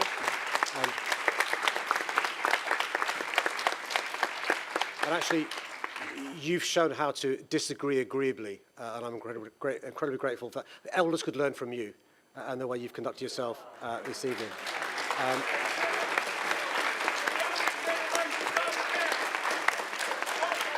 So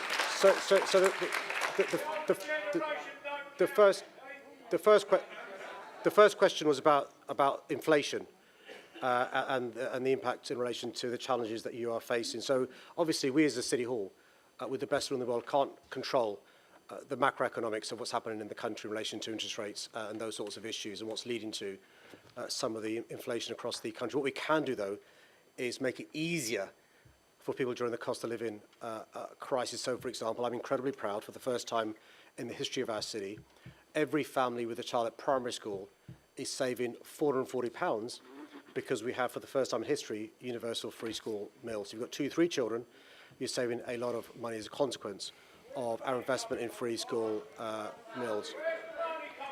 Quiet, please. Let's get on with the meeting.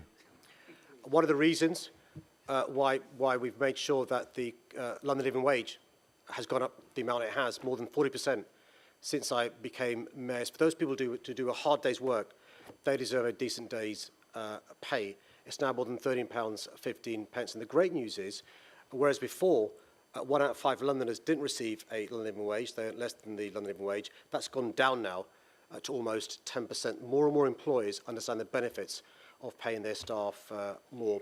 We've also got to recognise that those Londoners who are maybe in lower paid jobs need skills to get better paid jobs. We're using the adult education budget to give free courses for those in low paid jobs or those in minimum wage jobs so they can get higher paid jobs, which is incredibly important, particularly during a cost of living crisis. We're going to carry on supporting Londoners during this difficult time. We have the cheapest bus fares in the country for a reason, hopper bus fare for a reason.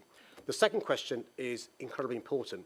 And actually, if we're sensible, we can turn a crisis, climate change, into an opportunity. What do I mean by that?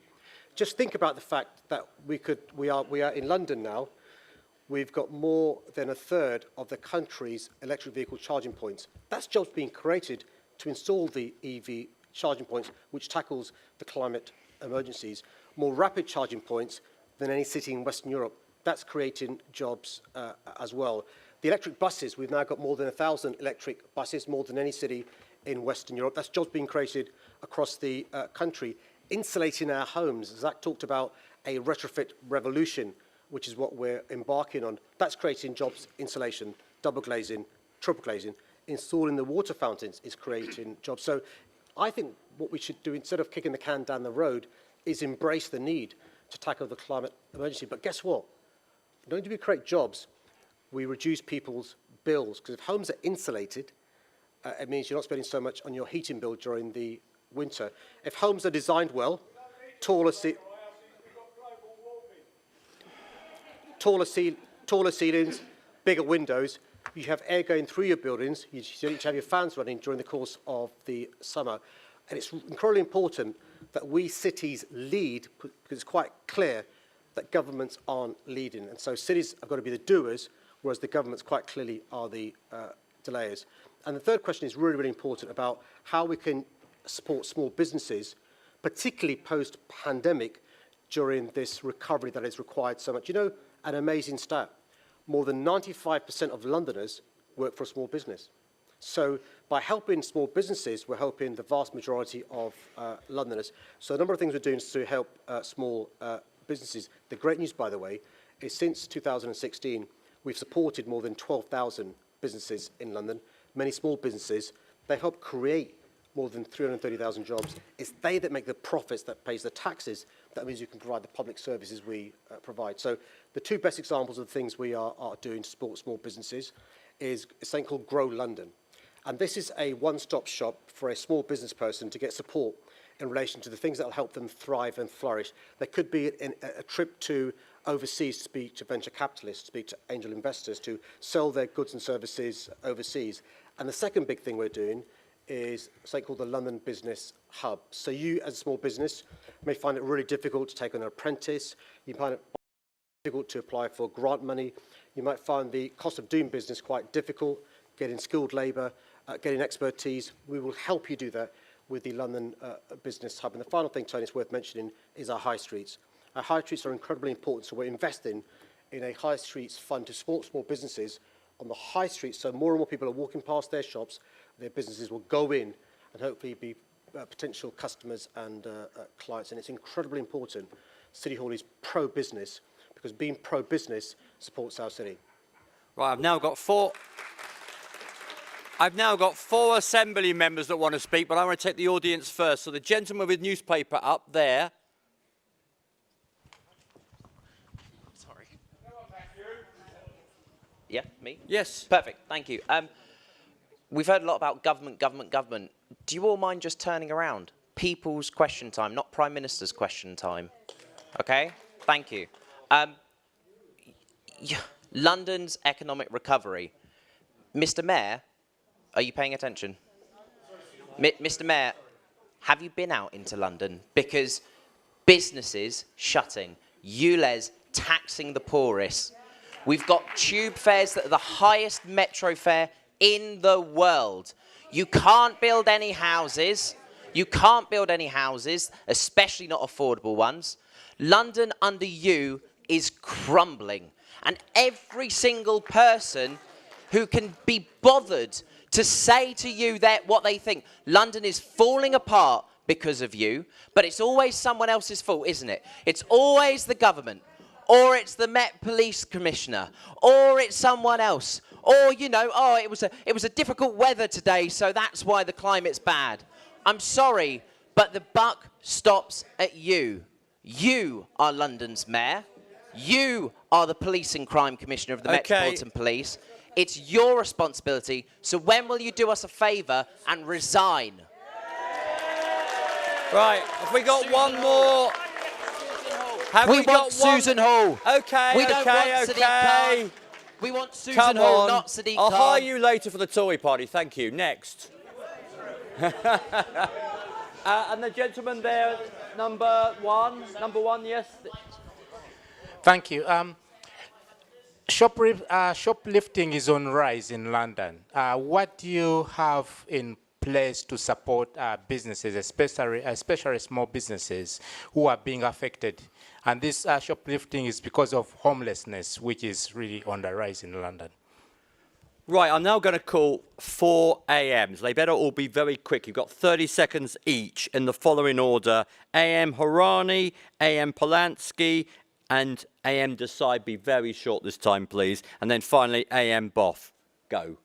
Thank you, sir. I'm just recovering from Councillor Susan Hall's co-councillor's speech there. The same councillor who...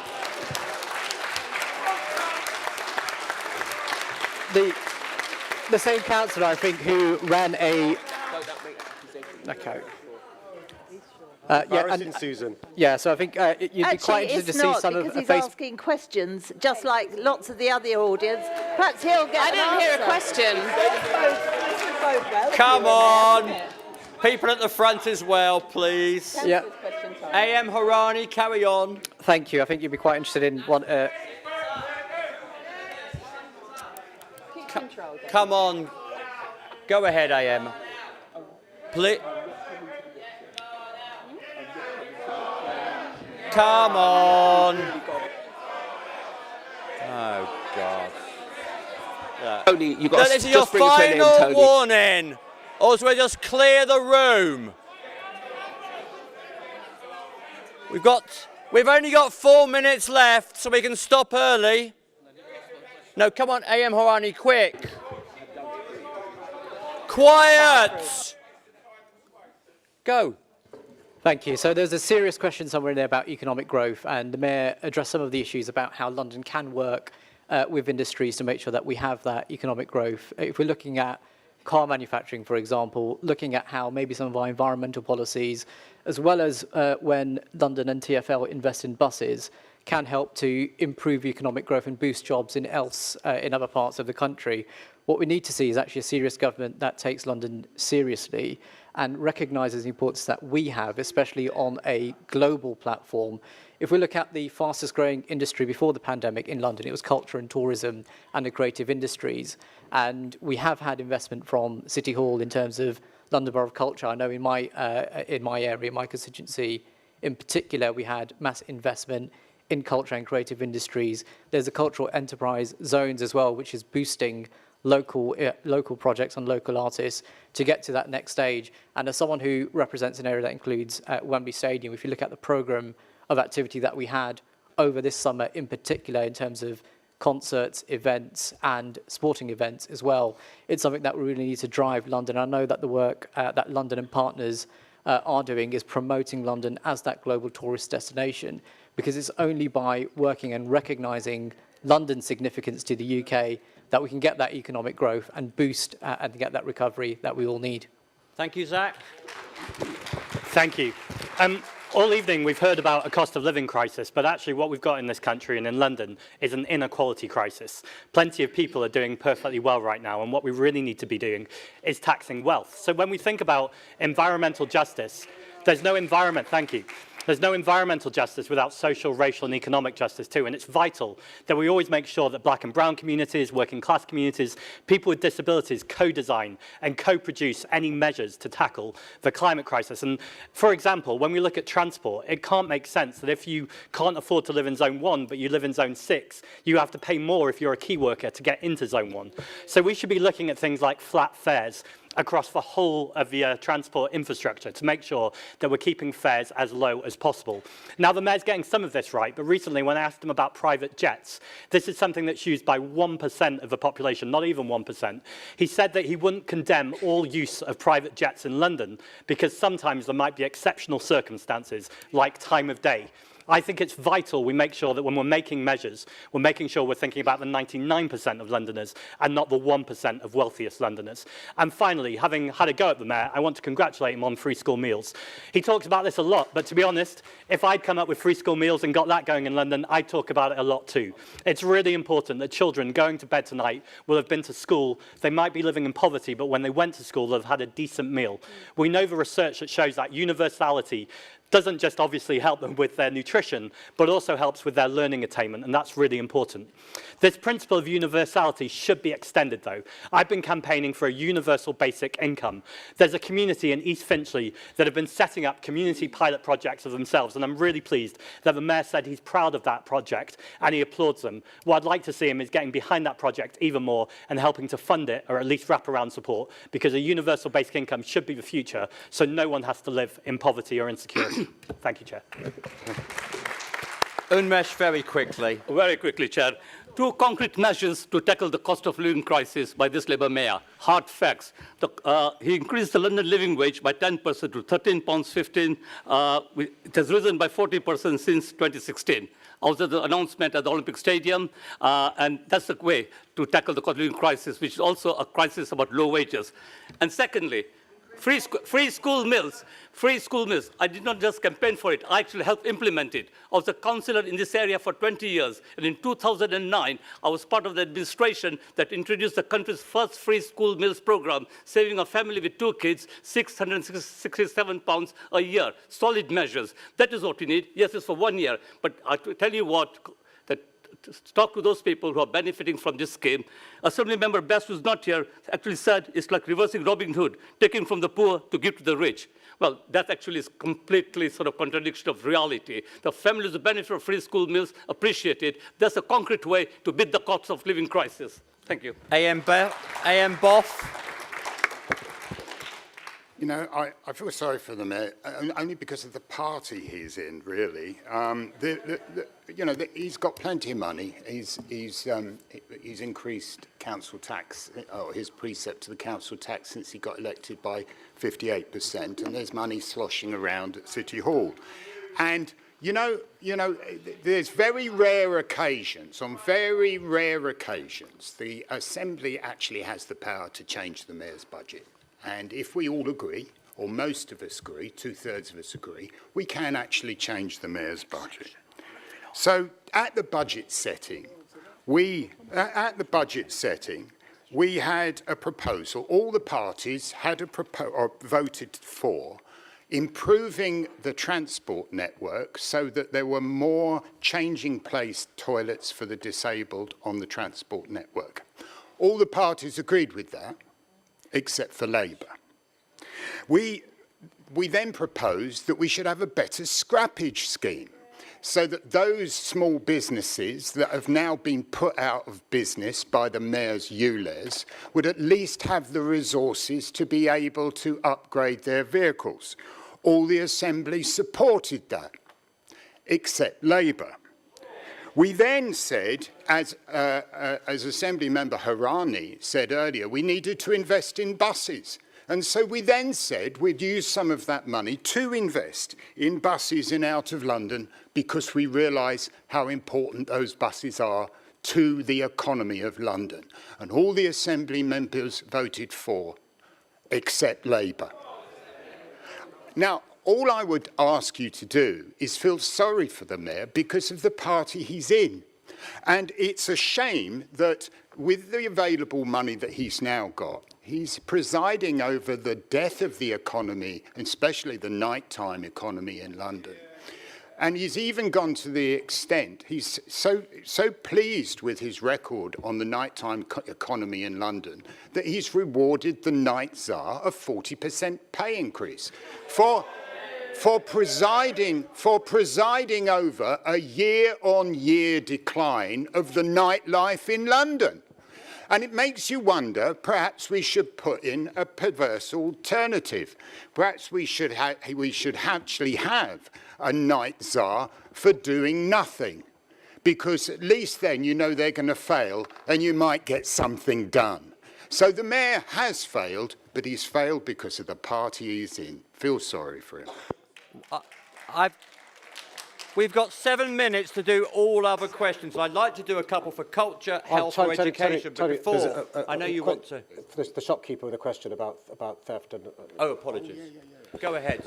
So before I get to your really important question, sir, can I just say, when it came to a vote for free school meals, the Tories voted against it. So we can talk about voting all day long, which is just a fact in relation to their voting record. But can I thank you, sir, for coming along tonight to ask that really important question.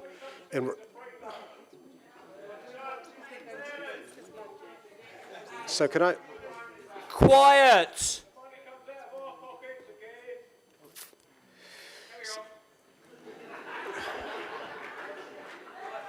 All I'd say is you're cheering better than Tony Devonish. So can I just... You raise a really important question in relation to not just the theft from shops, but also assault of shop workers working in shops. You know, I've got family and friends who work in shops, and so I understand the challenges that you face every day. So in relation to theft... Quiet! Come on, 5 minutes to go. Mr. Mayor, please. So in relation to thefts from shops, there has been a big increase over the last period. You're right, some of it is because of the cost of living crisis. Some retailers now are putting dummy nappies out because nappies are being stolen and children's food and so forth. And you're right, a lot of it, I'm not excusing thefts and criminality, but a lot of it is because of the cost of living crisis. Mums not able to afford nappies and food for their kids and so forth. And so you're right. We've got to have policies that support families that are really struggling. Quiet!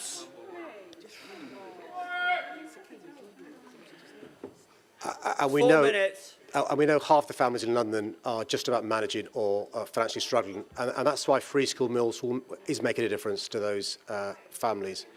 What the police are doing is working with shopkeepers, but you'll appreciate that what some shopkeepers are doing, which is great, is having good preventative measures, but some shops can't afford to do those. So the police are supporting them with advice what they can do to reduce thefts. The second part of the equation, though, is assaults on staff. And I think it's right that those who do that and are caught and are charged receive more serious sentences for assaulting staff. Many retailers lost their lives during the pandemic because of the spread of the virus. We've got a team working with the business community. The Deputy Mayor is here afterwards, so if you want to just wait outside, we'll give you some how to reach us to get specific advice in your shop to make sure you have less thefts and less assaults as well. Who wants to ask the last two questions? The young gentleman at the back here, number 5, please. And the lady there, number 1. My question is to... Good evening. Sorry. I'd like to ask how the funding of schools in low-income areas of London going to improve. How are we going to address the shortage of teachers? It is fundamentally depriving our education severely in certain areas, especially poor areas of London. And the late gentleman here?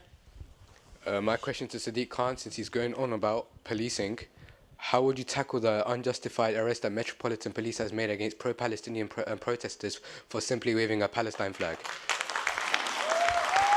And one last... Free Palestine! And one last question from the audience. Anybody else? Lady at the back, last row. Right at the back. Okay, we'll do one more. Mr. Mayor, can you please explain to me your mobile vans? The guys that actually work them, the guards, stand there with masks on so we can't see their faces. Plus, they're supposed to be SIA trained. Why are they not wearing their badges? Why do they refuse to wear their badges? And why are they now beginning to get violent, especially towards us women? Answer this one, go on. Okay, that's... You got them in the first place. We've got the question. Can you let the one last question go and then we'll answer? They're outside schools when they shouldn't be. Surely that's a safeguarding issue. But do you care? No, you don't. And the lady at the front, quickly. Shush! Go! First, I want to appreciate the mayor for giving myself and my colleagues the opportunity to come for this People's Question Time. And it shows that he has an interest in young people and is seeking for leadership. I appreciate him so much. And then today I've learned the definition of what it means to be strong from you, because you got a lot of questions. And if I was in your position, I would have, worked out. But you remain strong, and you were able to give reasons for your actions as a mayor. And you are not just a mayor to us, but you're a mentor, because seeing that you give us 100,000 young people mentors shows that you are really investing in us, and that's the true definition of a superhero. And we are thankful to you for that, myself and the Future Leaders team. And I'm sorry, I'm going to have to wrap you up. The mayor's got 1 minute to answer, so I'm really sorry. That's it. Mr. Mayor, you've got 1 minute to answer, and then we're going to shut the whole thing down. Sorry. Mr. Mayor, we've got a minute. It's minute to 9 o'clock.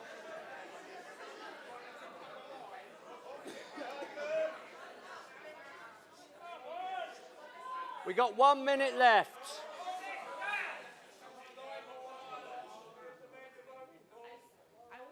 give you can also help us in improving our skills and abilities, because it's not all about education. Education is what can take us to the top, but we have skills like singing, writing, creative writing of articles. Many of us are interested in news writing and,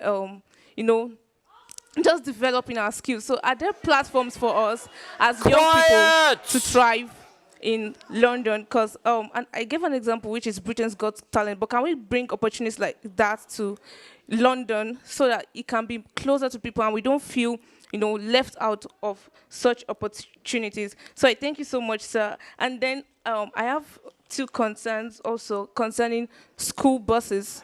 Sorry, we literally got 30 seconds. Mr. Mayor's got to answer. Sorry, sir. You can talk to him afterwards. Please sit down.